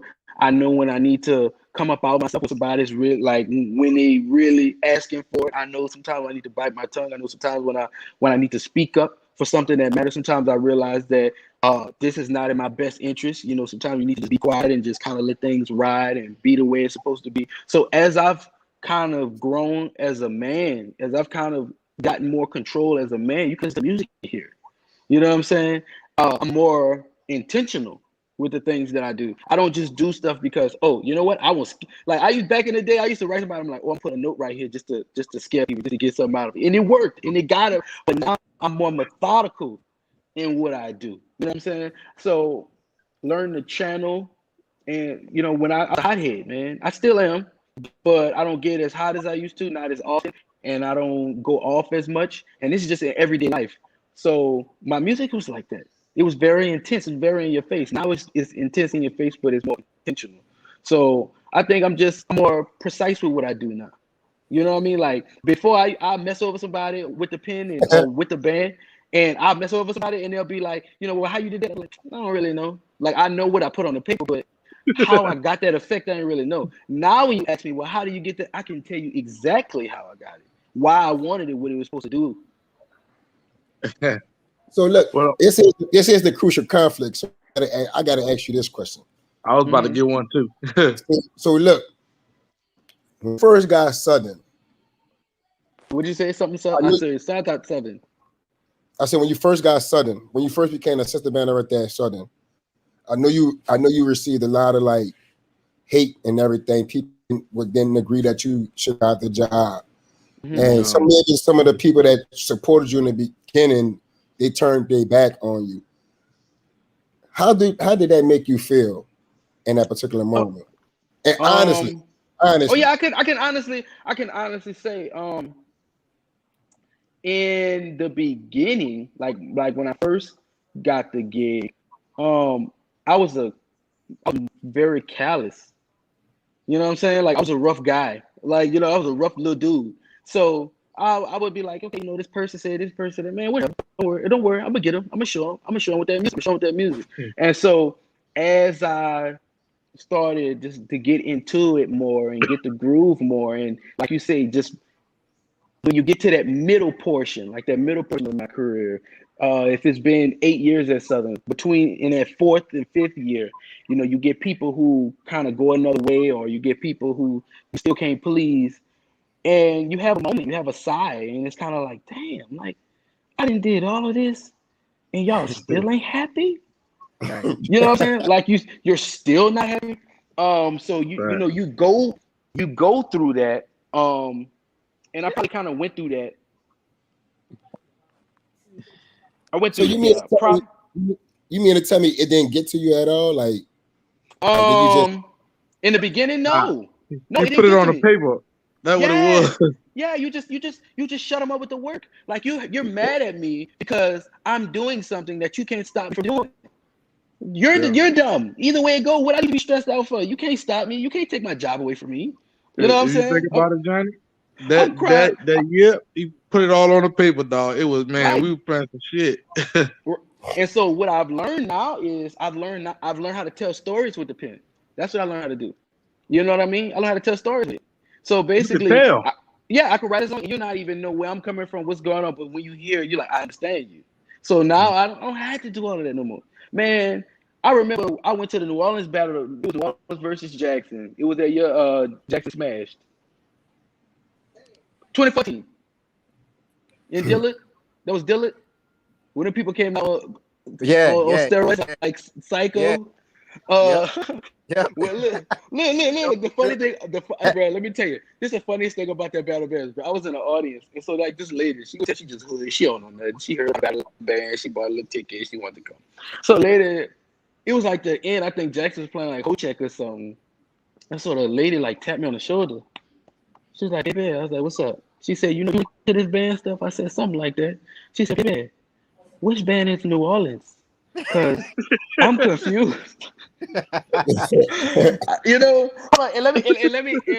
and I'm glad we could laugh about that, man. Let me tell you something. Another thing that's been a key for me is, bro, I've taken L's, like as a bandman, as a band director. I've taken L's, but at the end of the day, I don't wear them. So it's almost like a poker face. People don't know when they get to me and when they don't. So sometimes it almost seems like arrogance a little bit. And it's been times like, you know what I'm saying? I didn't walk out of a stadium, you know, not all-star band-ish. I didn't walk out of the stadium. I'm like, God damn. You know what I'm saying? I didn't like, God damn. Like, I was like, Jesus. I had to turn my phone off for 2 days. Like, there's been some times, like, but I don't wear that. Like, I don't go back and forth with people about it. So when people never see you down, they never think you get down. You know what I'm saying? So it's hard to battle you. It's hard to go against you. But yeah, man, I had some days, man. Like it's like 2018, man. Like 18, it wasn't a bad year. It wasn't a bad year, but you know, man, I kind of had to find my place in a new structure of things, you know. So I was just kind of like whatever. But 19, man, summer 19, man, I had left. I went out of town for like 2-3 weeks, man. Man, I found my mind. And when I came back, man, I was on vacation. I was supposed to be hanging out, having a good time. Man, I was writing tunes. I wrote Love's Theme. I wrote Roll Some More. I wrote Pure Cocaine. I was gone, and I wrote 3-4 songs. Came back like I'm good now. I'm good. Yeah. So, man, everybody need a restart, man. Sometimes you gotta, you know, check yourself. They say jumpstart my heart. Shit. But Kenny doing a good job. So this is Crucial Conflict, and we about to get off in a second. Who are the besides yourself, because we've already established that, who are the top 5 arrangers in the SWAC to you? I would have to. I gotta look at not in the SWAC. HBCU bands. If I gotta pick 5, if I'm not gonna say myself, Jackson State is doing some good stuff, you know, and I don't have no shame in saying it. You know what I mean? Like, it's good. It's not what I do. It's different. You know what I'm saying? So, and I think some people, like, if they don't sound like the school that I'm going for, then it's not good. That's not true. Right. Like, sometimes you have to be able to appreciate what a person do just for what it is. Like, just take it in surface value. Kevin Johnson is doing a good job. He was one of the early arrangers in the early 2000s with the band when he was in the band. So he had already kind of left his stamp on the Jackson State sound. So now he's just kind of picking up where he left off, elevating. And Roger Little is still right. He's been working with the band probably going on maybe 12, maybe I was thinking about, I don't want to say 8, let's say 10, 11, less than that though, working with the band. So he's been writing, so he kind of adjusted to his sound. So Jackson State, I would definitely put them up there. Texas Southern, they haven't had a consistent sound. So I can't really say that. Grambling, I'll come back. No, and I'm not. Hold on, I'm keeping it G. And watch this. I said I'm gonna come back to Grambling because Grambling don't have. No, it's just that a couple of shows ago, we was doing some of this stuff, and I'm just thinking about what Berger said about Grambling. Yeah, I actually like what the lady at Grambling doing over there. Yeah, no, I mean I like what she's doing as the band director, but you know she's not responsible for every little thing. You know what I'm saying? So, one thing about Grambling, man, like nobody really has a favorite Grambling song because it don't be memorable. You know what I'm saying? And so it's kind of hard to really touch on them. A&M is cool. They're a little mild to me. So I'm trying to find number 2 to me. I like Alabama State sometimes. SWAC, okay. I'm keeping it in SWAC. So right now I'm gonna give Alabama State 2 spot.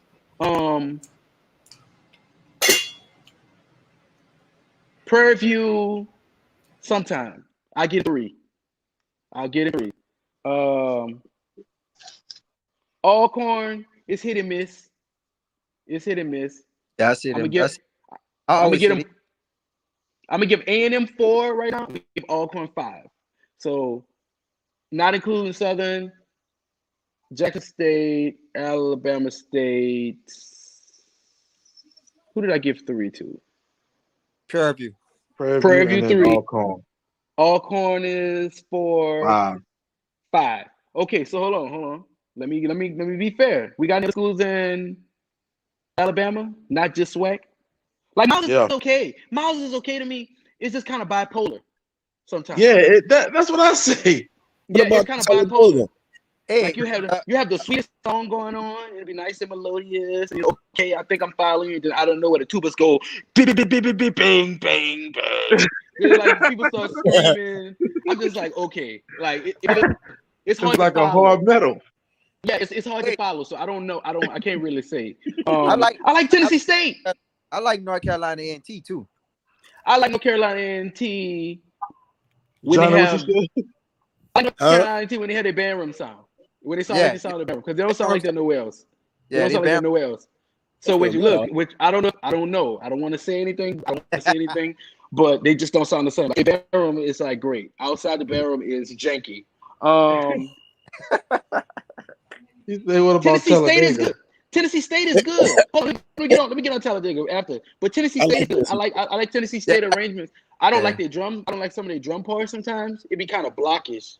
So like Tennessee State will have a good arrangement on top of a square drum part, and they just kind of make it. I think they don't play with no emotion. And it be the drum part be too much. Much going on. You be like, what the fuck? People don't have a lot of. Go ahead. No. Somebody said Talladega. Talladega is cool. Talladega sometimes hit and miss for me personally. Like sometimes they get it just right. Sometimes they get it just right, and then sometimes it's either too much or too little. But I think but they've been doing some different stuff. Me and Miguel was talking about it. I talk to Miguel like almost every other day. Him and his foolishness. He calling me at 7:00 in the morning on 10. Like, so but we really been talking, and he really been trying to like change Talladega sound up a little bit, and trying to get those young guys, kind of tap into their potential, and it shows. You know what I'm saying? Every now and then it's like, okay, I wasn't really feeling this, like, but otherwise it's pretty good. But I think I'm gonna stick with those, and I'm gonna put Tennessee State in there. I'm gonna put Tennessee State at 3. I'm gonna move Alabama State down, and I'm gonna put Tennessee State at 3. I think Talladega just need a cleaner sound. Like they just need somebody to clean their sound up, polish it up, and make it more intentional. Like, make it more intentional. Like when you write something for this reason because you want this instrument to do this and to create this sound. Like, be intentional. Like that. Like nowadays when you hear my music, if it's something that you like in the music, it wasn't on accident. You know what I'm saying? It was on purpose. I did this way for this reason. So I think when more people start taking more time on the tracks and like, man, vibe out to the song, man. Vibe out to it, man. Get it, feel it. I think the mentality is what makes Talladega. I think Talladega got the right band director for as far as like the intensity. They don't need to worry about that. I think it's the mentality and the mindset that the kids have when they get a piece of paper in front of their face. Like you said, you get up there and you sing and you do this. But they don't. It's like they don't care. They just play the notes. They just. When Miguel was front of the band this year, didn't motherfuckers on it? They were straight when Miguel was in front of the band. Exactly. That's what I'm saying. So you don't got to worry about that with Miguel. It's like when the other band directors get up there. It's like the students don't care. Where the teacher come in. They gotta find. They have to teach how they want it to be played. Yeah, they're gonna find it. They're gonna find the interpretation. Yeah, then it'll be a lot better. Like but their interpretation might be how it is, and when you hear them, it's just how it is. Right? I don't think their students respect the arrangement, because if Brian get up there and he know what he meant to put on that, what he meant to be played, and they go over there and play something else, he gonna stop it. The whole band got to cut off, and we're gonna get this right. I don't think that type of stuff is happening at Talladega when Miguel is not on the stand. You know what I'm saying? Because when Miguel is on the stand, it sounds good. I wanted to address this before we moved on. Before we close out the show, because I saw this question. Greg asked, what do we think about FAMU and Bethune-Cookman being in the SWAC? I think it's gonna be a catch-22 for everybody. I don't think bands are gonna change up their style because Bethune-Cookman and FAMU coming in the SWAC. I think bands gonna be coming for their head though. I think bands are really going to be coming for their head, but also I think that they're going to bring awareness to some things because Bethune-Cookman and Florida and them have a very different style and a different approach to things, and anybody can appreciate it. You know what I'm saying? Like, think about it. FAMU can go to the most bandhead environment and win over somebody, Bethune-Cookman can go to the most band hit environment and break it down and start playing on melodious tunes and play Ice Cream Man, and somebody's gonna like it. So I think that there's a lesson that some of the SWAC bands that we can learn from those groups. So I think it's gonna be beneficial to everybody, but I think people gonna go hard on them. I think Bethune goes about like, because Bethune-Cookman play a lot of the same shit every year. But watch this though. Bethune-Cookman plays the same stuff every year, but every year they battled bands. You know what I'm saying? Every year people still go. So they can keep their same recipe and they gonna still tap into the same pocket tapping it. Well, yeah. It don't change. I don't think they're gonna be able to do that in the SWAC because Brian gonna be over there tearing their ass up and they ain't gonna be able to just take their ass. But watch this though. But watch. I think like, especially like these band directors now. And I say these, meaning everybody other than myself. But I think everybody's, for the most part, you have maybe a few people who's not too comfortable where they at and not too secure about themselves and stuff like that. But for the rest of everybody else, man, a lot of band directors are really secure in what they do. You know what I mean? So when they come to battle something, everything we gonna throw them, they're gonna expect. Like, they may not expect the song, they may not expect the execution, they may not expect how you may go sideways and left ways, but they know that how I'm coming and they respect that. And we know how they coming and we respect that. So a lot of them, I don't think they're gonna be moved. I think a lot of bands just respect the outcome that they like. They know that they don't have everything, but they like, fuck it. We know we ain't gonna have everything, but we gonna put up a fight. The question is what are you competing for? Like, that's the question. Like, the question is, what are you competing for? If I'm a small band and my band is not that big and I'm battling the Southern, I'm battling the Jackson State, man, I want the most entertaining, live action, best sounding product out there, because ultimately you're on your platform. So now that I'm on your platform, I'm gonna build my own fan base. So why build my own fan base being like you when I can be the alternative of you? When I could be the antithesis of you, when I could be the total opposite of you. Because somebody's looking for the opposite of Southern. Somebody's looking for the opposite of FAMU. Somebody's looking for the opposite of Jackson State. Otherwise, these institutions wouldn't exist. We wouldn't have these different bands. So I would just play to my strengths and just be different, man. Johnny, wake up over there, man. Give us the benediction. Hey, what I was just looking at this, bro, but I'm going to tell y'all, ain't nothing like get a phone call from Miguel, bro. Miguel is one of the funniest phone calls you got to get. Yeah. He cursed out. He comes on 10. It's already a situation. Say, bro, he called me out one day. Van Bear, what the fuck you doing? I said, who you talking to? Come on. I said, I'll whoop your ass. I said, Miguel, you're a doctor. Come with me. I'm gonna sue your ass. And he said, but the thing, most times, funny thing about Miguel, most times he calls, he don't say hello. It's like a situation that he's already like laid out for you. So you don't see if you're gonna call Miguel by 7 o'clock in the morning. I'm like, hello, wake up, and tell all I'm supposed to leave and all this other stuff. Like, I'm on the phone and I'm paying attention now. I'm like, hold on, what? What are you talking about, dude? Like, it's 7 o'clock in the morning. Call next morning. Boom. Miguel back. Hello, Miguel, what's up? Yeah, because a bitch told me you were scared. It's like, how dude? Like, my mind not even working right now. But Miguel is a good brother, man. And I can honestly say that, as we've gotten older, we've gained more of a respect and appreciation for each other. We've gained more respect and appreciation for each other. We could talk and shoot the breeze. We could talk about what our band's doing. We could talk about, where we're going with the future. We could talk about school-related stuff, man, anything. So, I'm appreciative of that, man. I'm appreciative, and I'm trying to create that kind of camaraderie with our current generation, man. Those young guys at Alcorn, man. I got some young guys at Southern. They got young guys everywhere, man. Like, man, we got to get out this spirit of jealousy, man. This experience of just people just being fake and backbite, man. There's a lot out here for everybody. And so my ultimate goal and my ultimate job is to be the person to show our generation what's possible for us. You know what I mean? We don't have to do everything like the people before us did. We could do it different. So, man, I'm just praying and working diligently for a better, stronger band culture. Well, I'm gonna actually say I appreciate you. I mean, my students call me up a lot. They always tell me how you how you really like take them under their wing, and how you the respect they have for you, and the expectations you have of them. You know what I'm saying? And it's like they'd be like, Mr. Simmons, this, Mr. Simmons, that. I said, man, he just trying to get you right, bro. You know he gets you right, and they'd be like, man, I have a lot of respect for you. Like it's like you the like they world. You know what I'm saying? Especially because they baritone players a lot. You know they baritone, but it's like them dudes really respect you, man. So that's my responsibility. You know what I'm saying? When you have influence over people like that, man, you are responsible. You can't lead them astray.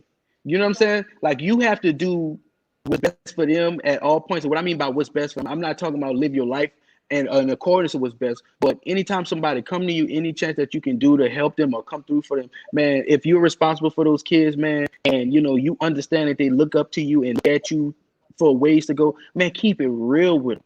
You know what I'm saying? Like people always wonder like why everybody dragged the president of the United States, because he's responsible for all of us. You know what I'm saying? He's our decision maker. You know what I'm saying? So with that being said, man, that's a huge thing to hold in your hands. So man, once I've understood the power of that, man, I don't let that go, man. I don't let that go, and I always try to lead them right.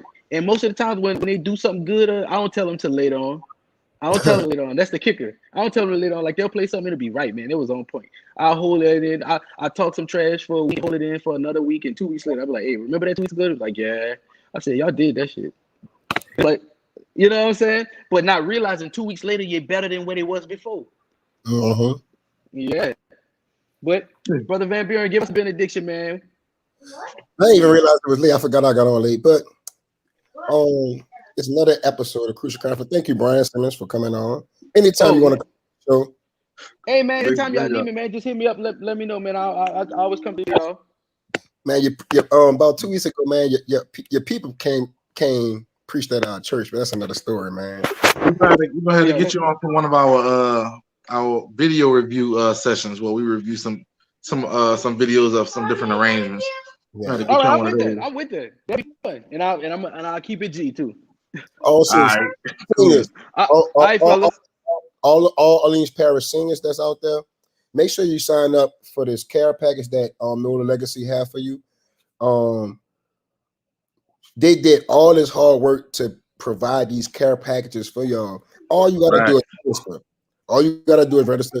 Another thing is, all these people that be on here, please get this word out to these seniors. Like, let's do that. Let's get this word out. Also, congratulations to the seniors. Some seniors have graduated already. I saw some. Congratulations to all those seniors that have graduated this year. The seniors that have graduated and the seniors that's about to graduate. We know that just have been a tough year for y'all, but if you got through this year and this adversity, make us proud and go to college and do what you need to do. Facts. And go to college. If you could get through this pandemic, trust me, you could get through college. I know it's really hard. And then you may not have money to eat, but do what you need to do to get through college. And then they got once again, I know I mentioned it earlier, but at LB Langer, Wilbert Rawlins, the GOAT, he's gonna be hosting a band camp for the incoming freshmen. It's gonna be starting on June 1st, I think he said. So there's gonna be a lot of good stuff that y'all can learn, you know, in that band camp. And then also, if your school is having a band camp, if your school is having a band camp, go out there and get some of that knowledge. You know, it's gonna help you in the long run. But great show. Thank you for Mr. Gerard and for Brian coming on. Nigga know how to sell a flyer, huh? So nigga gonna teach all 12 major scales of the week. Hey, don't worry about how to go do it. Just worry about. Hey, thank y'all for tuning into another episode of Crucial Conflict. God bless you. Good night. Peace. We out. Matt, Burger, your phone you need another phone. Hey, hashtag Burger need another phone. Hashtag Cash App Burger for another phone. He got bail out. And